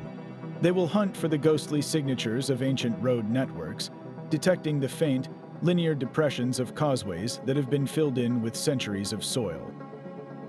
They will flag perfect geometric shaped circles, squares, and hexagons hidden beneath the foliage, patterns that nature simply does not create with such precision. This isn't about finding a single lost city. It's about reconstructing an entire cultural and economic landscape, revealing the connective tissue of a continent-wide civilization. The sophistication of these AI systems will extend beyond simple shape recognition. They will be able to conduct what is known as predictive modeling. By analyzing the patterns of known sites, how settlements are positioned near rivers, how geoglyphs align with celestial events, how terra preta patches correlate with population centers, the AI can generate probability maps for areas that have not yet been scanned. It can essentially point to a blank spot on the map and say, based on everything we've learned, there is a 90% chance of finding a major settlement here. This transforms exploration from a haphazard venture based on luck and legend into a targeted, scientific process. It allows researchers to prioritize the most promising areas, conserving precious time and resources in an environment as vast and challenging as the Amazon. The AI becomes a digital colleague, a partner that has ingested all of human knowledge about the region and can offer insights no single researcher could ever hold in their mind at once. Parallel to this revolution in data analysis, the sensor technology itself is undergoing a quantum leap. The latest LIDAR systems are becoming more powerful, affordable, and versatile. We are moving towards multispectral LIDAR, which uses different wavelengths of light. Standard LIDAR provides a stunning topographical map, but multispectral LIDAR can tell us about the composition of the ground it is scanning. It might be able to distinguish between natural soil and the chemical signature of terra preta, or detect the mineral residue of ancient foundations or fire pits. Furthermore, drone-based LIDAR is becoming the new standard for detailed site investigation. While aircraft cover large areas, drones can fly lower and slower, capturing data with a resolution so high they can reveal individual pottery shards or the outlines of house floors. They can navigate deep into ravines and under the thickest canopies, places that are far too dangerous or inaccessible for ground teams. This combination of macro-scale satellite AI analysis and micro-scale drone verification creates a feedback loop of discovery, where each new find helps train the AI to be even more accurate, leading to more discoveries. This technological surge fundamentally changes what we are searching for. The goal is no longer just to prove that large societies existed, but to understand the very nature of their technological capabilities. When we can map an entire ancient road system, we can analyze its engineering. Were the roads perfectly straight, suggesting advanced surveying techniques? Do they incorporate bridges or culverts that show an understanding of hydrology? The arrangement of settlements can reveal a sophisticated understanding of urban planning, with designated areas for craftspeople, administrators, and farmers, hinting at a complex, stratified society. Most intriguingly, these detailed scans could provide the first tangible evidence for machine-assisted construction. Imagine if LIDAR were to reveal quarry sites with perfectly cut stone blocks still in place, showing tool marks that indicate a method far beyond simple hammerstones.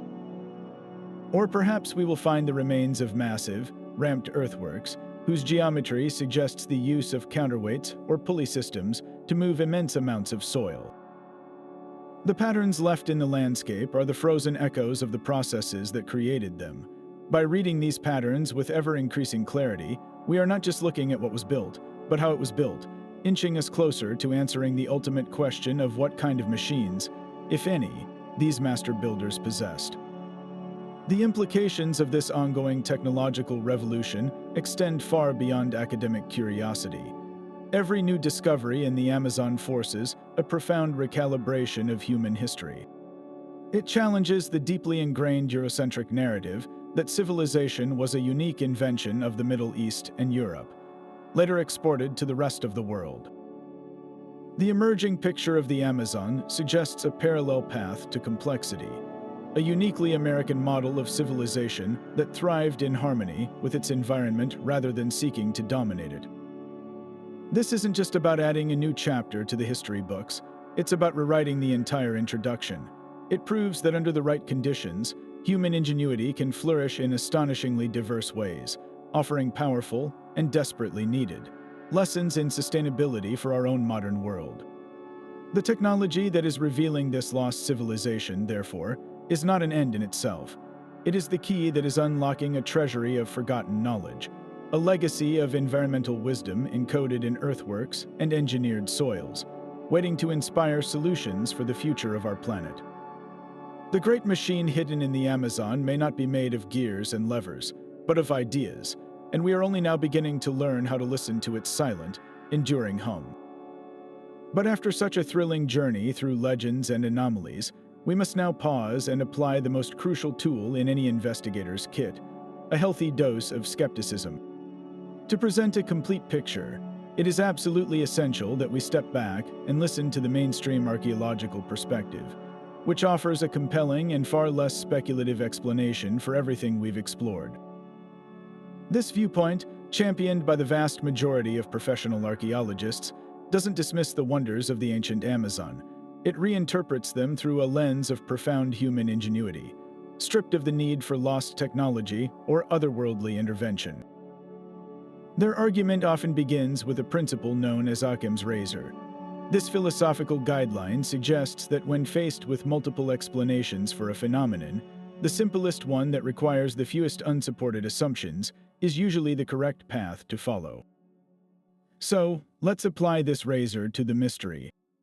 What is the simpler explanation? That a highly advanced, technologically sophisticated civilization arose in the Amazon, created machines we can scarcely imagine, and then vanished without leaving a single verifiable piece of complex machinery, only to be remembered in myth? Or is it more plausible that the indigenous peoples of the Amazon were exceptionally skilled, organized, and deeply in tune with their environment, developing unique solutions to the challenges of jungle life that we are only now beginning to appreciate?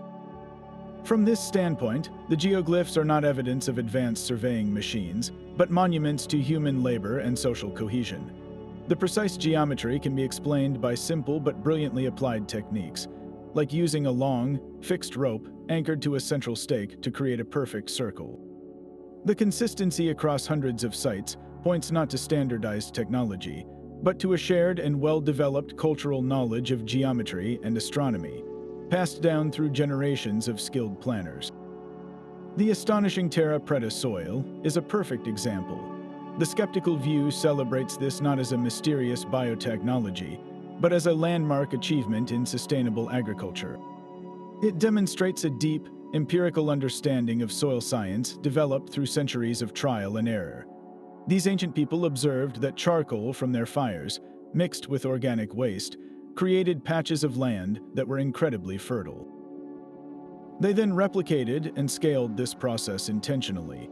This is a testament to human observation and innovation, not a forgotten high-tech formula. There's no need to invoke a lost science when the explanation lies in accumulated practical knowledge. Similarly, the enigmatic stone spheres are seen as masterpieces of patient craftsmanship. Using a combination of heating, pecking with harder stones, and relentless grinding with sand and water, a dedicated artisan could absolutely achieve a near-perfect sphere over a long period.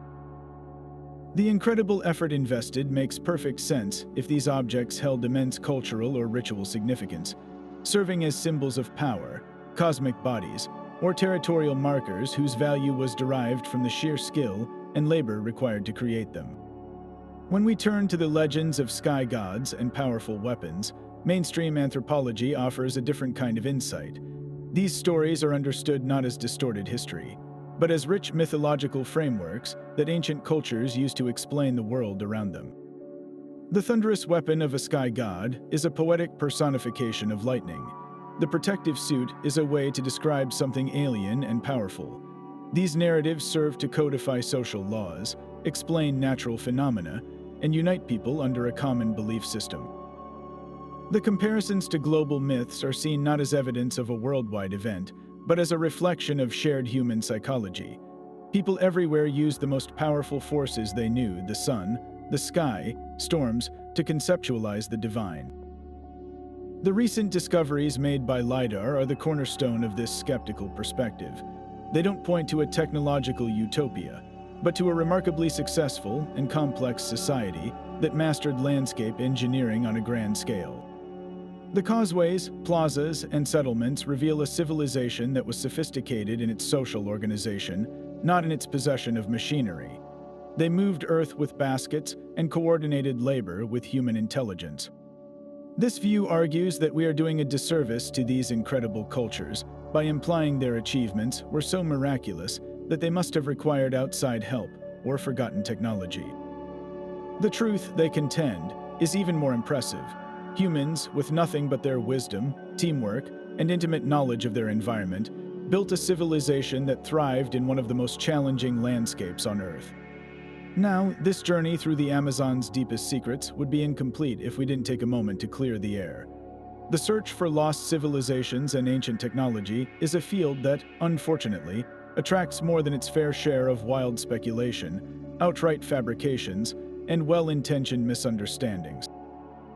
To be truly responsible investigators, we have to be willing to separate the compelling mysteries from the clever cons. because every hoax that gains traction makes it harder for the genuine, unresolved puzzles to be taken seriously. Think of it as weeding the garden before we can see what's actually growing there. One of the most persistent categories of misinformation involves fabricated artifacts. Over the years, various objects have surfaced, claiming to be proof of advanced ancient technology. A common example is the so-called Amazonian crystal skull. While crystal skulls are more famously linked to Central America, similar objects occasionally appear with sensational claims of being found in the jungle. The problem is that these artifacts are almost always exposed as modern creations. Expert analysis often reveals tool marks made by high-speed, rotary diamond-tipped drills technology that simply didn't exist in the pre-Columbian era. These fakes are typically crafted by skilled artisans, sometimes with the intent to sell to collectors or tourists, and other times to simply create a sensation. While they might be beautiful objects in their own right, they pollute the archaeological record and distract from the study of authentic, if more subtle, discoveries. Then there are the cases of misidentified natural formations.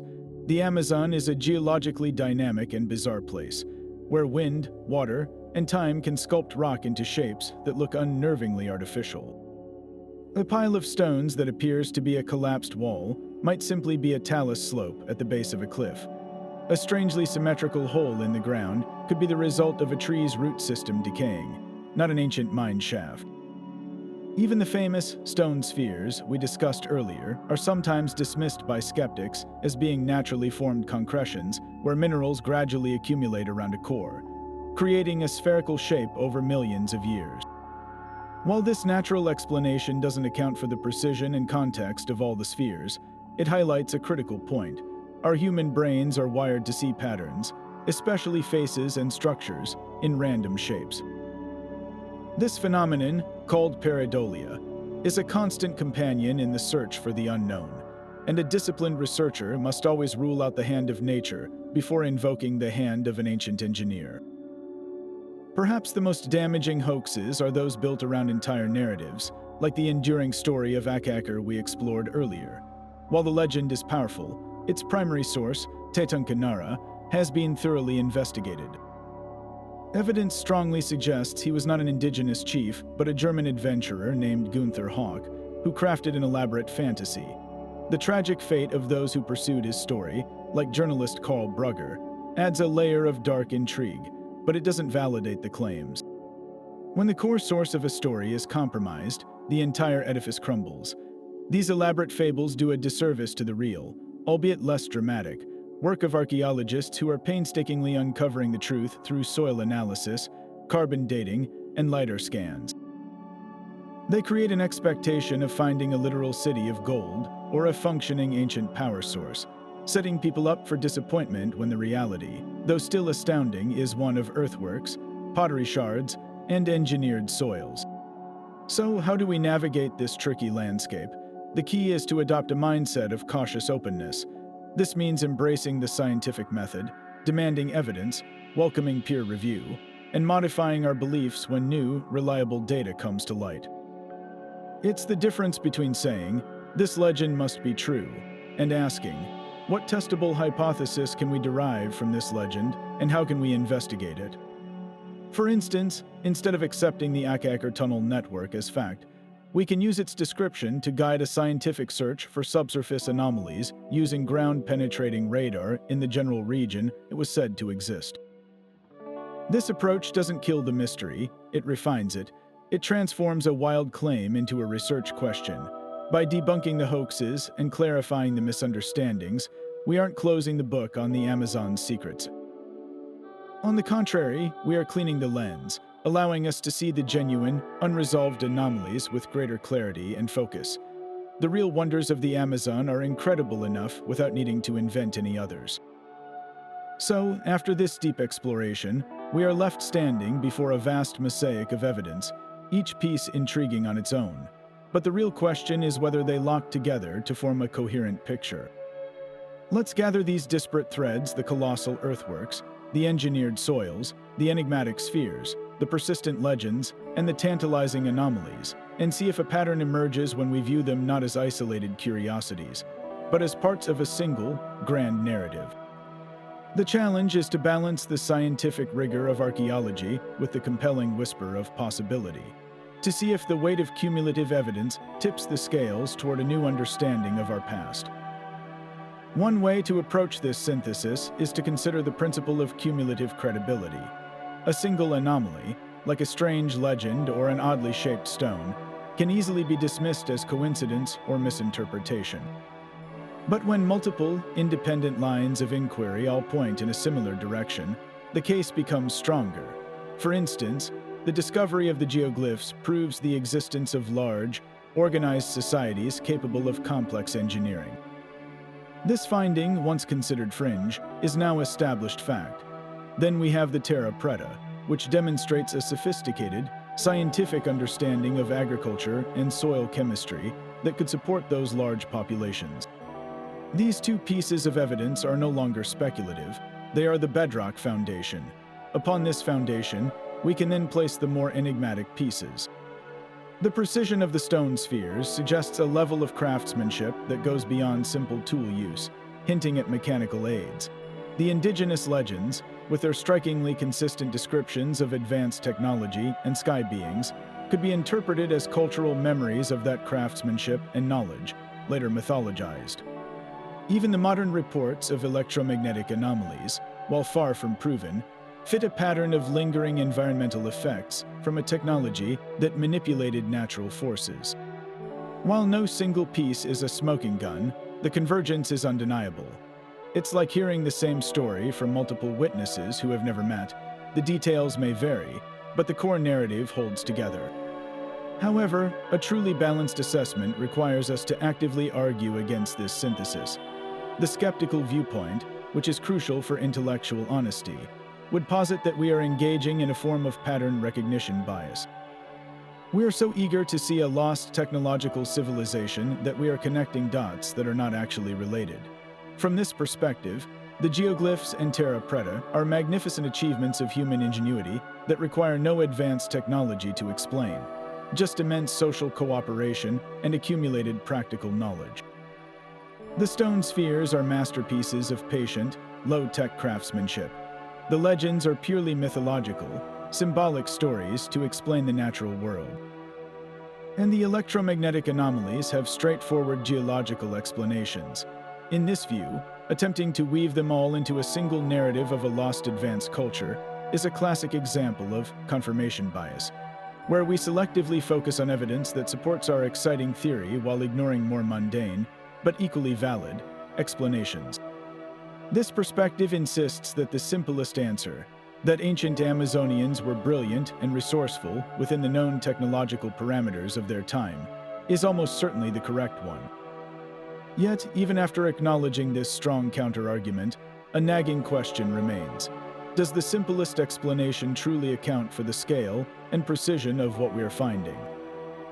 The sheer organizational genius required to coordinate the construction of hundreds of massive, precise earthworks across a continent-sized rainforest is, in itself, a form of high technology, a technology of social organization and applied mathematics.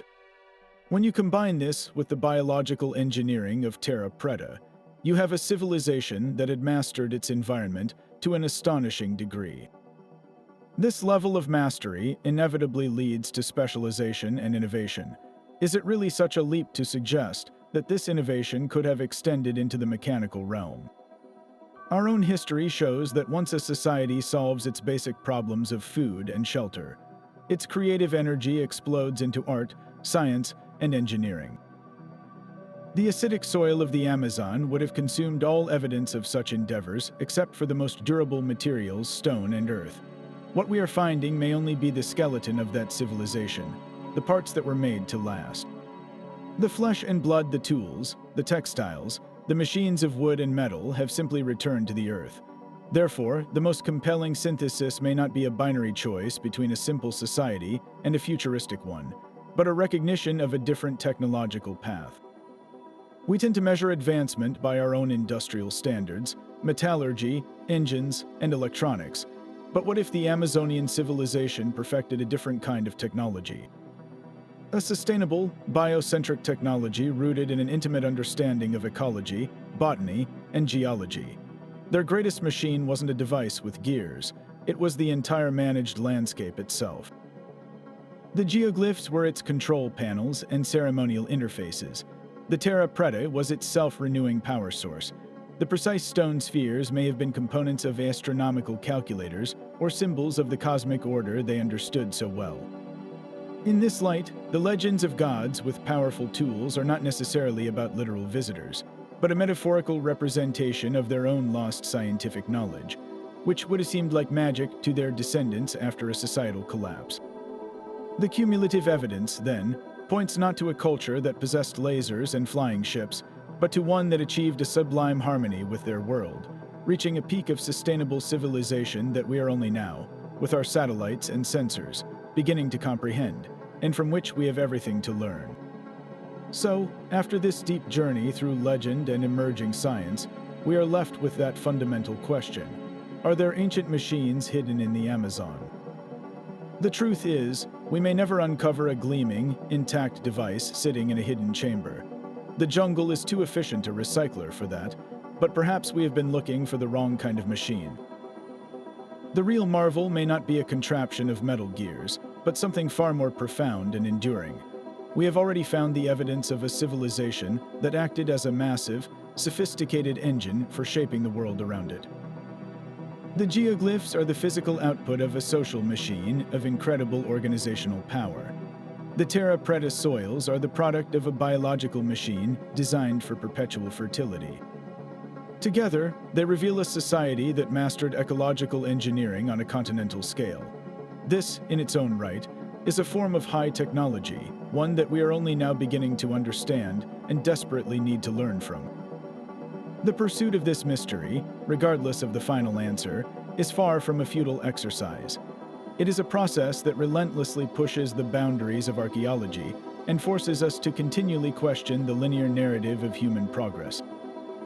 Every time we assume we understand the limits of ancient capabilities, the Amazon offers up a new surprise, from the vast settlements revealed by LIDAR to the ingenious chemistry of the Black Earth. This journey compels us to shed our preconceptions about what technology looks like and to appreciate the diverse paths that human ingenuity can take. A civilization that sustainably supports millions of people in a challenging environment for centuries has arguably achieved something more advanced than one that builds short-lived industrial marvels. The search, therefore, isn't just about finding objects, it's about rediscovering a different way of being, a different relationship with the planet that could hold vital clues for our own future. The Amazon, true to its nature, will continue to guard its deepest secrets, yet, with every technological leap we make, from satellite imaging to ground-penetrating radar and artificial intelligence, we peel back another layer of that green veil. Each new tool gives us a fresh perspective, allowing us to see the landscape not as a pristine wilderness, but as a living archive of human achievement. We are getting closer, not necessarily to a single dramatic revelation, but to a gradual, profound rewriting of history. The real treasure hidden in the jungle may not be gold or a mysterious engine, but the wisdom of a people who learn to thrive within their environment rather than conquer it. Now, we want to hear from you. After considering all the evidence, the legends, and the anomalies, what do you believe is the greatest secret still waiting to be uncovered beneath the canopy? Share your thoughts in the comments below. And if you enjoyed this expedition into the unknown, be sure to subscribe for our next adventure into history's greatest mysteries.